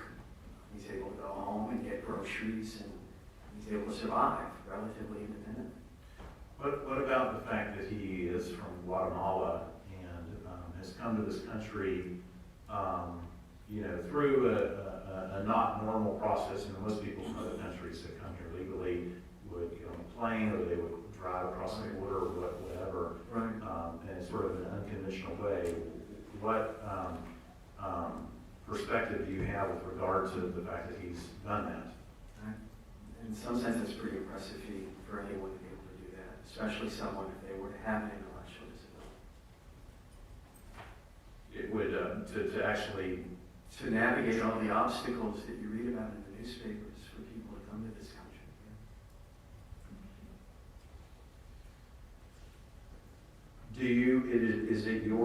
do you have an opinion concerning whether or not the defendant in this particular case has an intellectual disability? It's hard to prove a negative. It's hard to say definitively that he doesn't. But because of the reasons that I've outlined, I question whether he does. So not without testing, which would be, of course, the best way to determine that, given IQ test, I question whether he has an intellectual disability.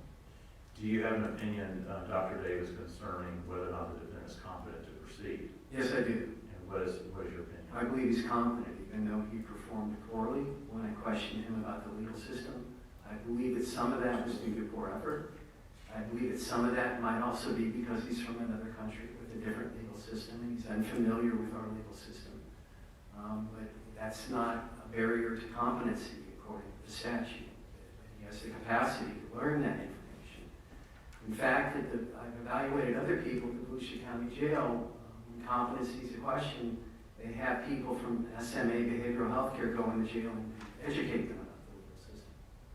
So I believe that he has the capacity, at least based upon my evaluation, to learn that information and to assist in his defense. Do you know if SMA has the ability to provide competency restoration training with someone who speaks the Hmong dialect? I would imagine they would have to get an interpreter, of course. And I would assume they don't have an interpreter in-house and they would have to contract with someone. Thank you, Dr. Dillon. Cross examination.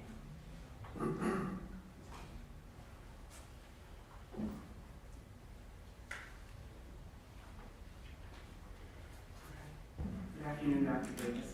Good afternoon, Ms. Peoples. Good afternoon. Yes.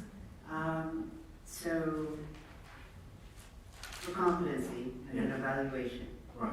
fair to say that there's two main areas that you're evaluating, mental health and the other side being intellectual disability. There's two options. There are two options, yeah. Okay. You did not evaluate for intellectual disability. I was not asked to. All right. And in terms of an evaluation for mental health, there's those two branches that you talked about, psychotic and mania. The two most typical ways that people are competent. And you're in agreement with all three doctors that there's no psychopathy, there's no mania present with my client. There's no psychosis, no meaning. Psychosis, thank you. That's okay. All right, so a moment ago you mentioned that he said that he's not guilty and he understands it because later on he was able to use it correctly. Right. So in the same interview you have one phrase used correctly and then later on incorrectly. It was later on after I assessed his competency that he just kind of spontaneously asserted his innocence and then used the term, according to the interpreter, used the term not guilty correctly. All In the context of asserting his innocence. In context of this particular case. Yes. All right. And in that same interview, there's an instance where he told you he had a 12th grade education versus dropping out in the 12th year. So again, he's using the number 12 and he's not kind of really using it properly. It was inconsistent, yes. All right. Same interview, same interpreter, everyone's the same, but he's using these two numbers different. Yes. And in your interview with him, in terms of getting to work, did he disclose that he was being driven to work? He didn't disclose, I didn't ask. Okay, and did he disclose that he gets to work by the lead of that group of four? I don't know. Okay, and did he disclose that how the money is provided to him? No. Or how the money is managed for his family from him? No. All right, and in terms of food, did he disclose that he was reliant on these other roommates to bring food to him or bring him to the restaurants? No. All right, because a moment ago you said he's able to feed himself. Yes. All right, so you're just kind of jumping to conclusions that he's going out there buying groceries and cooking his own meal. I don't know how he purchases the food, obtains the food. All right, because he didn't tell you that. No, he didn't. All right, and then in terms of his travel from his home country in Guatemala here, Yes. he didn't walk you through as to what happened, who brought him, who he's reliant on. No. Okay. So typically, to go from one country to another, you have to get a visa, you go to the airport, you pack your bags, you do all these, there's a multitude of steps that take place. You didn't talk to him about what he did to come here. No. So if in his journey here, he was fully reliant on others, telling him where to sit, where to eat, where to sleep, where to go, you're not aware of that? I don't know either way. Didn't ask. You know. Okay. So, to be clear, your evaluation did not get into intellectual disability. I was not asked to evaluate. And you're not a board-certified neuropsychologist. No, I'm not. Can different cultures have different communication styles? Sure. And can a lack of knowledge of the different communication styles impact, or the lack of knowledge of these different cultures impact an ability to effectively communicate? Say that. Repeat Yes, the question. I will. I apologize. That's okay. All right. Can a lack of knowledge of different cultures impact the effectiveness of the communication between two people? Yes. And can those different cultures create barriers in effective communication? Yes. And when you interviewed my client, you were not aware of certain communications issues with the indigenous Maya. Correct. All right. Fair to say today, when you heard Mariana Blanco testify, was the first time you heard about they're not using guessing, or I would say the word hypothetical, though she didn't. That's not something that they would use as a communication style. Correct. All right. And that their communication styles to give short answers, Yes. even when they don't understand the question. Yes.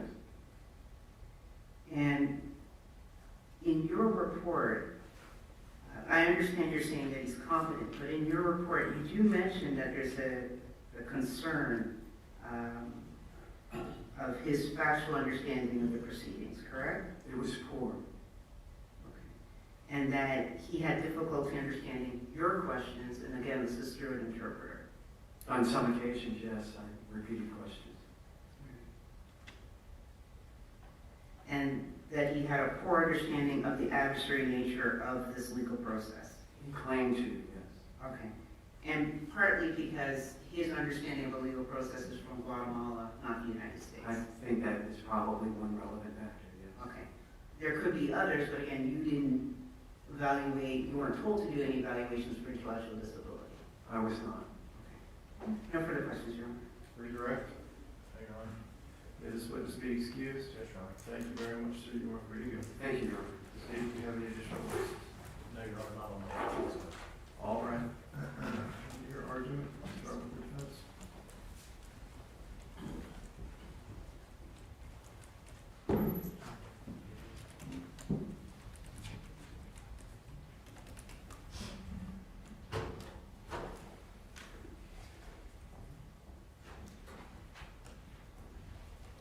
Good afternoon, Your Honor. With the statute in mind, the question is whether my client is competent. And the court has heard from Dr. Leon and Dr. Castillo and Dr. Davis a moment ago. And there's consistency with his inability to understand the legal process, the ability to appreciate charges, the adversarial nature of this courtroom and what we do here. Although there's some debate about his ability to manifest courtroom behavior, Dr. Leon said no, or Dr. Leon said yes because he can sit quietly, but Dr. Castillo was more nuanced in explaining that yes, but he can't interact with counsel or follow what's going on in the court before him. And then Dr. Davis, who is very clear as to his role, was to evaluate for mental illness, and he did not at all do any evaluations into intellectual disability. All three doctors are consistent that he's not psychotic or suffering from psychosis or mania. But even though Dr. Davis says that he's competent, he himself had to, his own report identifies concern with the adversarial process and its ability to respond to questions. So without repeating his report back to you. With that in mind, Your Honor, I would say that with the information that the court has, that he is clearly not competent for this courtroom for this court setting for this particular case. And then there's the next question, what to do with it. If he is truly intellectually disabled, then yes, you cannot restore an intellectually disabled individual. But we don't know that for sure, and why. The very test materials that we use to do that are not normed for an individual with his language skills. There are tests that are normed for Spanish, for French, clearly for English and a few other languages. But there's no way to use those traditional testing to see if he's intellectually disabled. But if he was found incompetent, the court could instruct him to the least restrictive form of custody that he would receive competency training in the community.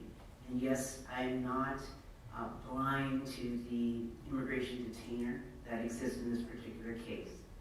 But if the court were to allow the least restrictive, even if he was taken to the, perhaps it would be Chrome, and then there is that potential that he would still get a release and ability to work on this case or work within the community, the GMC identified their ability to come alongside whatever is ordered by this court and allow him to continue the competency training. It would not be for nothing, so to speak, with a double negative, to allow for competency training, because at least then there'd be that opportunity to verify through observation whether or not he's intellectually disabled, or if it is just an issue of the MAM language and his background. He clearly doesn't understand the court system, the roles of the parties in the court, and his rights. Competency training would allow him to have that education, and it would also allow an opportunity and observation for other individuals, third-party individuals, to say he's not understanding, and then we could revisit the intellectual disability. I do understand that typically for intellectual disability that what is required is a finding before the age of 18. We cannot do that. All of his records are from Guatemala. We have no recording of that information. We do have inconsistencies that appear to be based on language. Whether it's the numbers or the sequencing or nuances, his reporting of his social history is varied and confusing.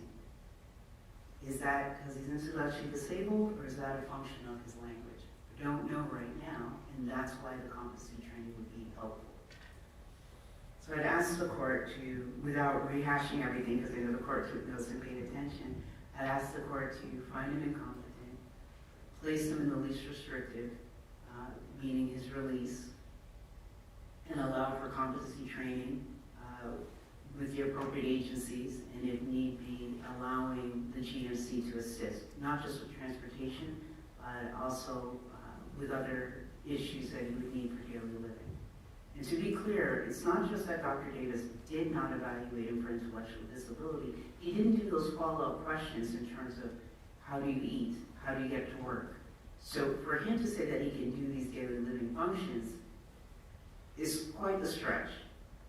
And it's without an actual investigation as to how he's actually doing. And rightfully so, because he wasn't there to evaluate him for intellectual disability. His focus was mental illness. Thank you. Thank you.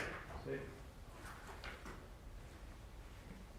Well, I disagree with the characterization that counsel just made. Dr. Davis was there to do a competency evaluation. Whether that was mental illness or intellectual disability, it doesn't really matter. He's there to do a competency evaluation. What his testimony was, in general, was is that he saw that in his, even with individuals who are intellectually disabled, they would at least retain some information. You know, if there's some misunderstanding, you give them the information, you test them on their ability to retain that information, and he got worse, which raised a red flag with him consistently, regardless of whether he's intellectually disabled or not, that he was not putting forth his best effort. And because that red flag was risen time and time again during the evaluation, Dr. Davis came away with a conclusion that defendants did in fact had the ability to retain the information and simply did not want to put forth the effort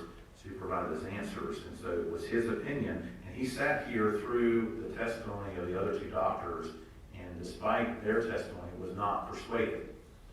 It was still his opinion that the defendant was competent to proceed, and his inability to give appropriate answers to the questions that he was being asked is not necessarily, and there was some language issues, of course, but his opinion was that that was primarily based on the fact that he wasn't putting forth his best effort. Even if the court were to find that the defendant was incompetent to proceed, obviously it's got to make a determination of why. What's the basis of the incompetency? I think it's very clear from the experts the defense put on that it's intellectual disability. None of the experts testified that he had any sort of mental illness. That the ones that said that he was incompetent was based on intellectual disability. Dr. Leon, I think specifically, I asked her specifically the question, was he 2 standard deviations below the mean? Was he had deficits in adaptive functioning? Again, I would argue there's some question about that based on Dr. Davis's testimony. He's come to this country here illegally, which a lot of people who are perfectly highly intelligent would not do that because of how difficult that is. But anyway, Dr. Leon said adaptive function, there's deficits in that adaptive functionings that had an onset before the age of 18. So it meets those 3 criteria for intellectual disability. If the court were going to find that. The question again, as Ms. Peoples pointed out, is what now? What do you do? And SMA is available. This Guatemalan Resource Center that the person came and testified, Your Honor, they've not ever done this before. They're not even local. They're from West Palm Beach. There's no reason to believe that they have the capacity to provide any kind of restoration training. That needs to be done through SMA, through the Agency for Persons with Disabilities. It needs to be done through that, through and contracting with a Mayan interpreter.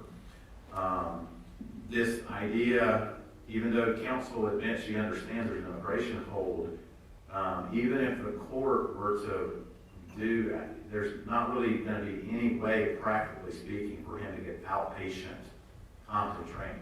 The court does not have the ability to release him into the community. Even if the court were to do that, and we have a bond motion that's pending, if he's released from this court's custody, the federal government is going to come get him, and they're going to take him into their custody. So he's not going anywhere, either our custody or the federal government's custody. So there's no way to do any kind of citizen, community-based restoration training. So with that said, Your Honor, based on the testimony of Dr. Davis, the defendant is competent to proceed. The court were to find that he is not. We believe that there is an ability to provide competency restoration training for him, either with SMA or the Agency for Persons with Disabilities. Have you reached out to SMA? Has anyone spoken to SMA if they're able to do that? I have not. Dr. Davis said he believed that he has constant contact with them a lot. He indicated that he believed that they would be able to do that. While he's in custody? Right, yes, Your Honor. And they do that. I think the complication obviously is the language issue. But that's something that we've had to deal with as a court system, even today. There are interpreters that are available that we should be able to work that out. Thank you, Mr. Johnson. Anything else from the defense?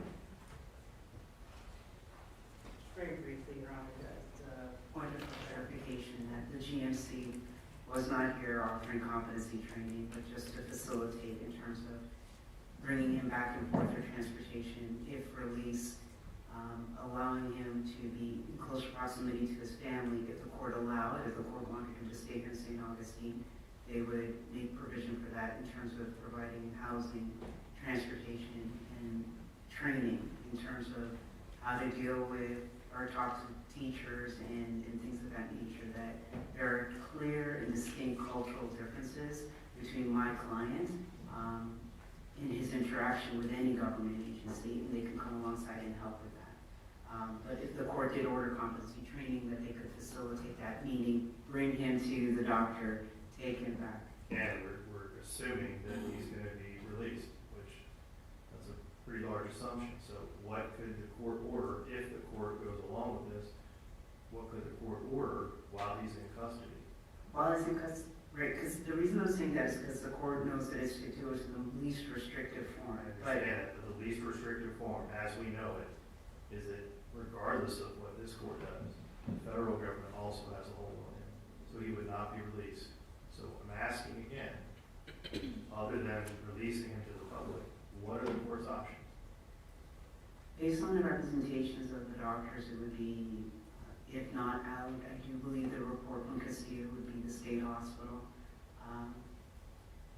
It just doesn't seem to be the best option for him. But both doctors were in favor of some form of observation and competency training. So that if the court could allow for or court order competency training in Volusia, So And we then, held in the Volusia County Jail, ordered SMA to assist with competency training, and then there would be a period of observation, that 6-month period, to see how is he progressing, is he learning? He's clearly passive, it's not an issue. With him fighting, he does want to learn, he's picking up Spanish and he's picked up a little bit of English while he's here. So at least that opportunity to observe and see if he can learn could be accomplished with some competency training. And clearly defense counsel would prefer some sort of outpatient, but yes, I would think SMA or some other agency with a man interpreter would be very important. So with his particular dialect, and that could be provided by the Guatemalan. they can assist with that, yes. All right, and I need to think about this a little bit. I'm not prepared to rule right now.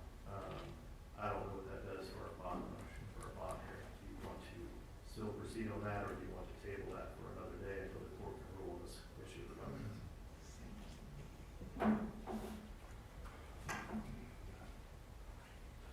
I want to say, Judge, everything sort of stops until he's restored to competency, so. Ms. Peoples?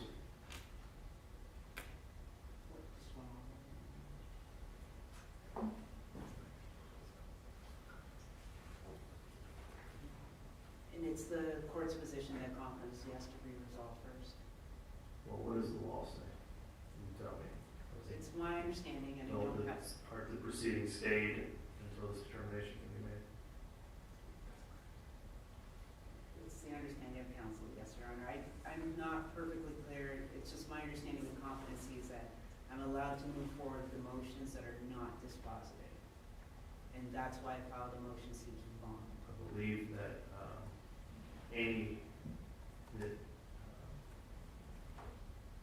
well, let me ask you this. Would it not require, for a bond hearing, some level of engagement with your client, from your client, as to that proceeding? That's my concern.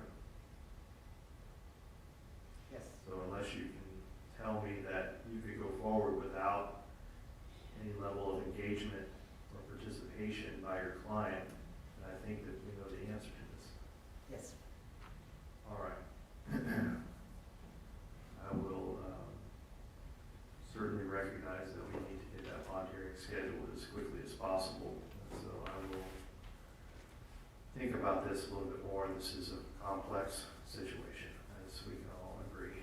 So let me have a little bit of time to think about it, and then I will either reconvene to announce my ruling in open court, or I will issue a written order. Yes, sir. All right? Anything else from the state? No. Anything else from the defense? No, sir. All right, court is adjourned.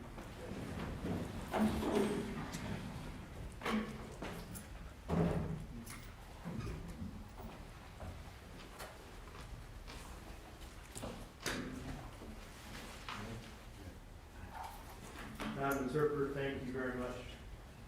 Thank you, Your Honor.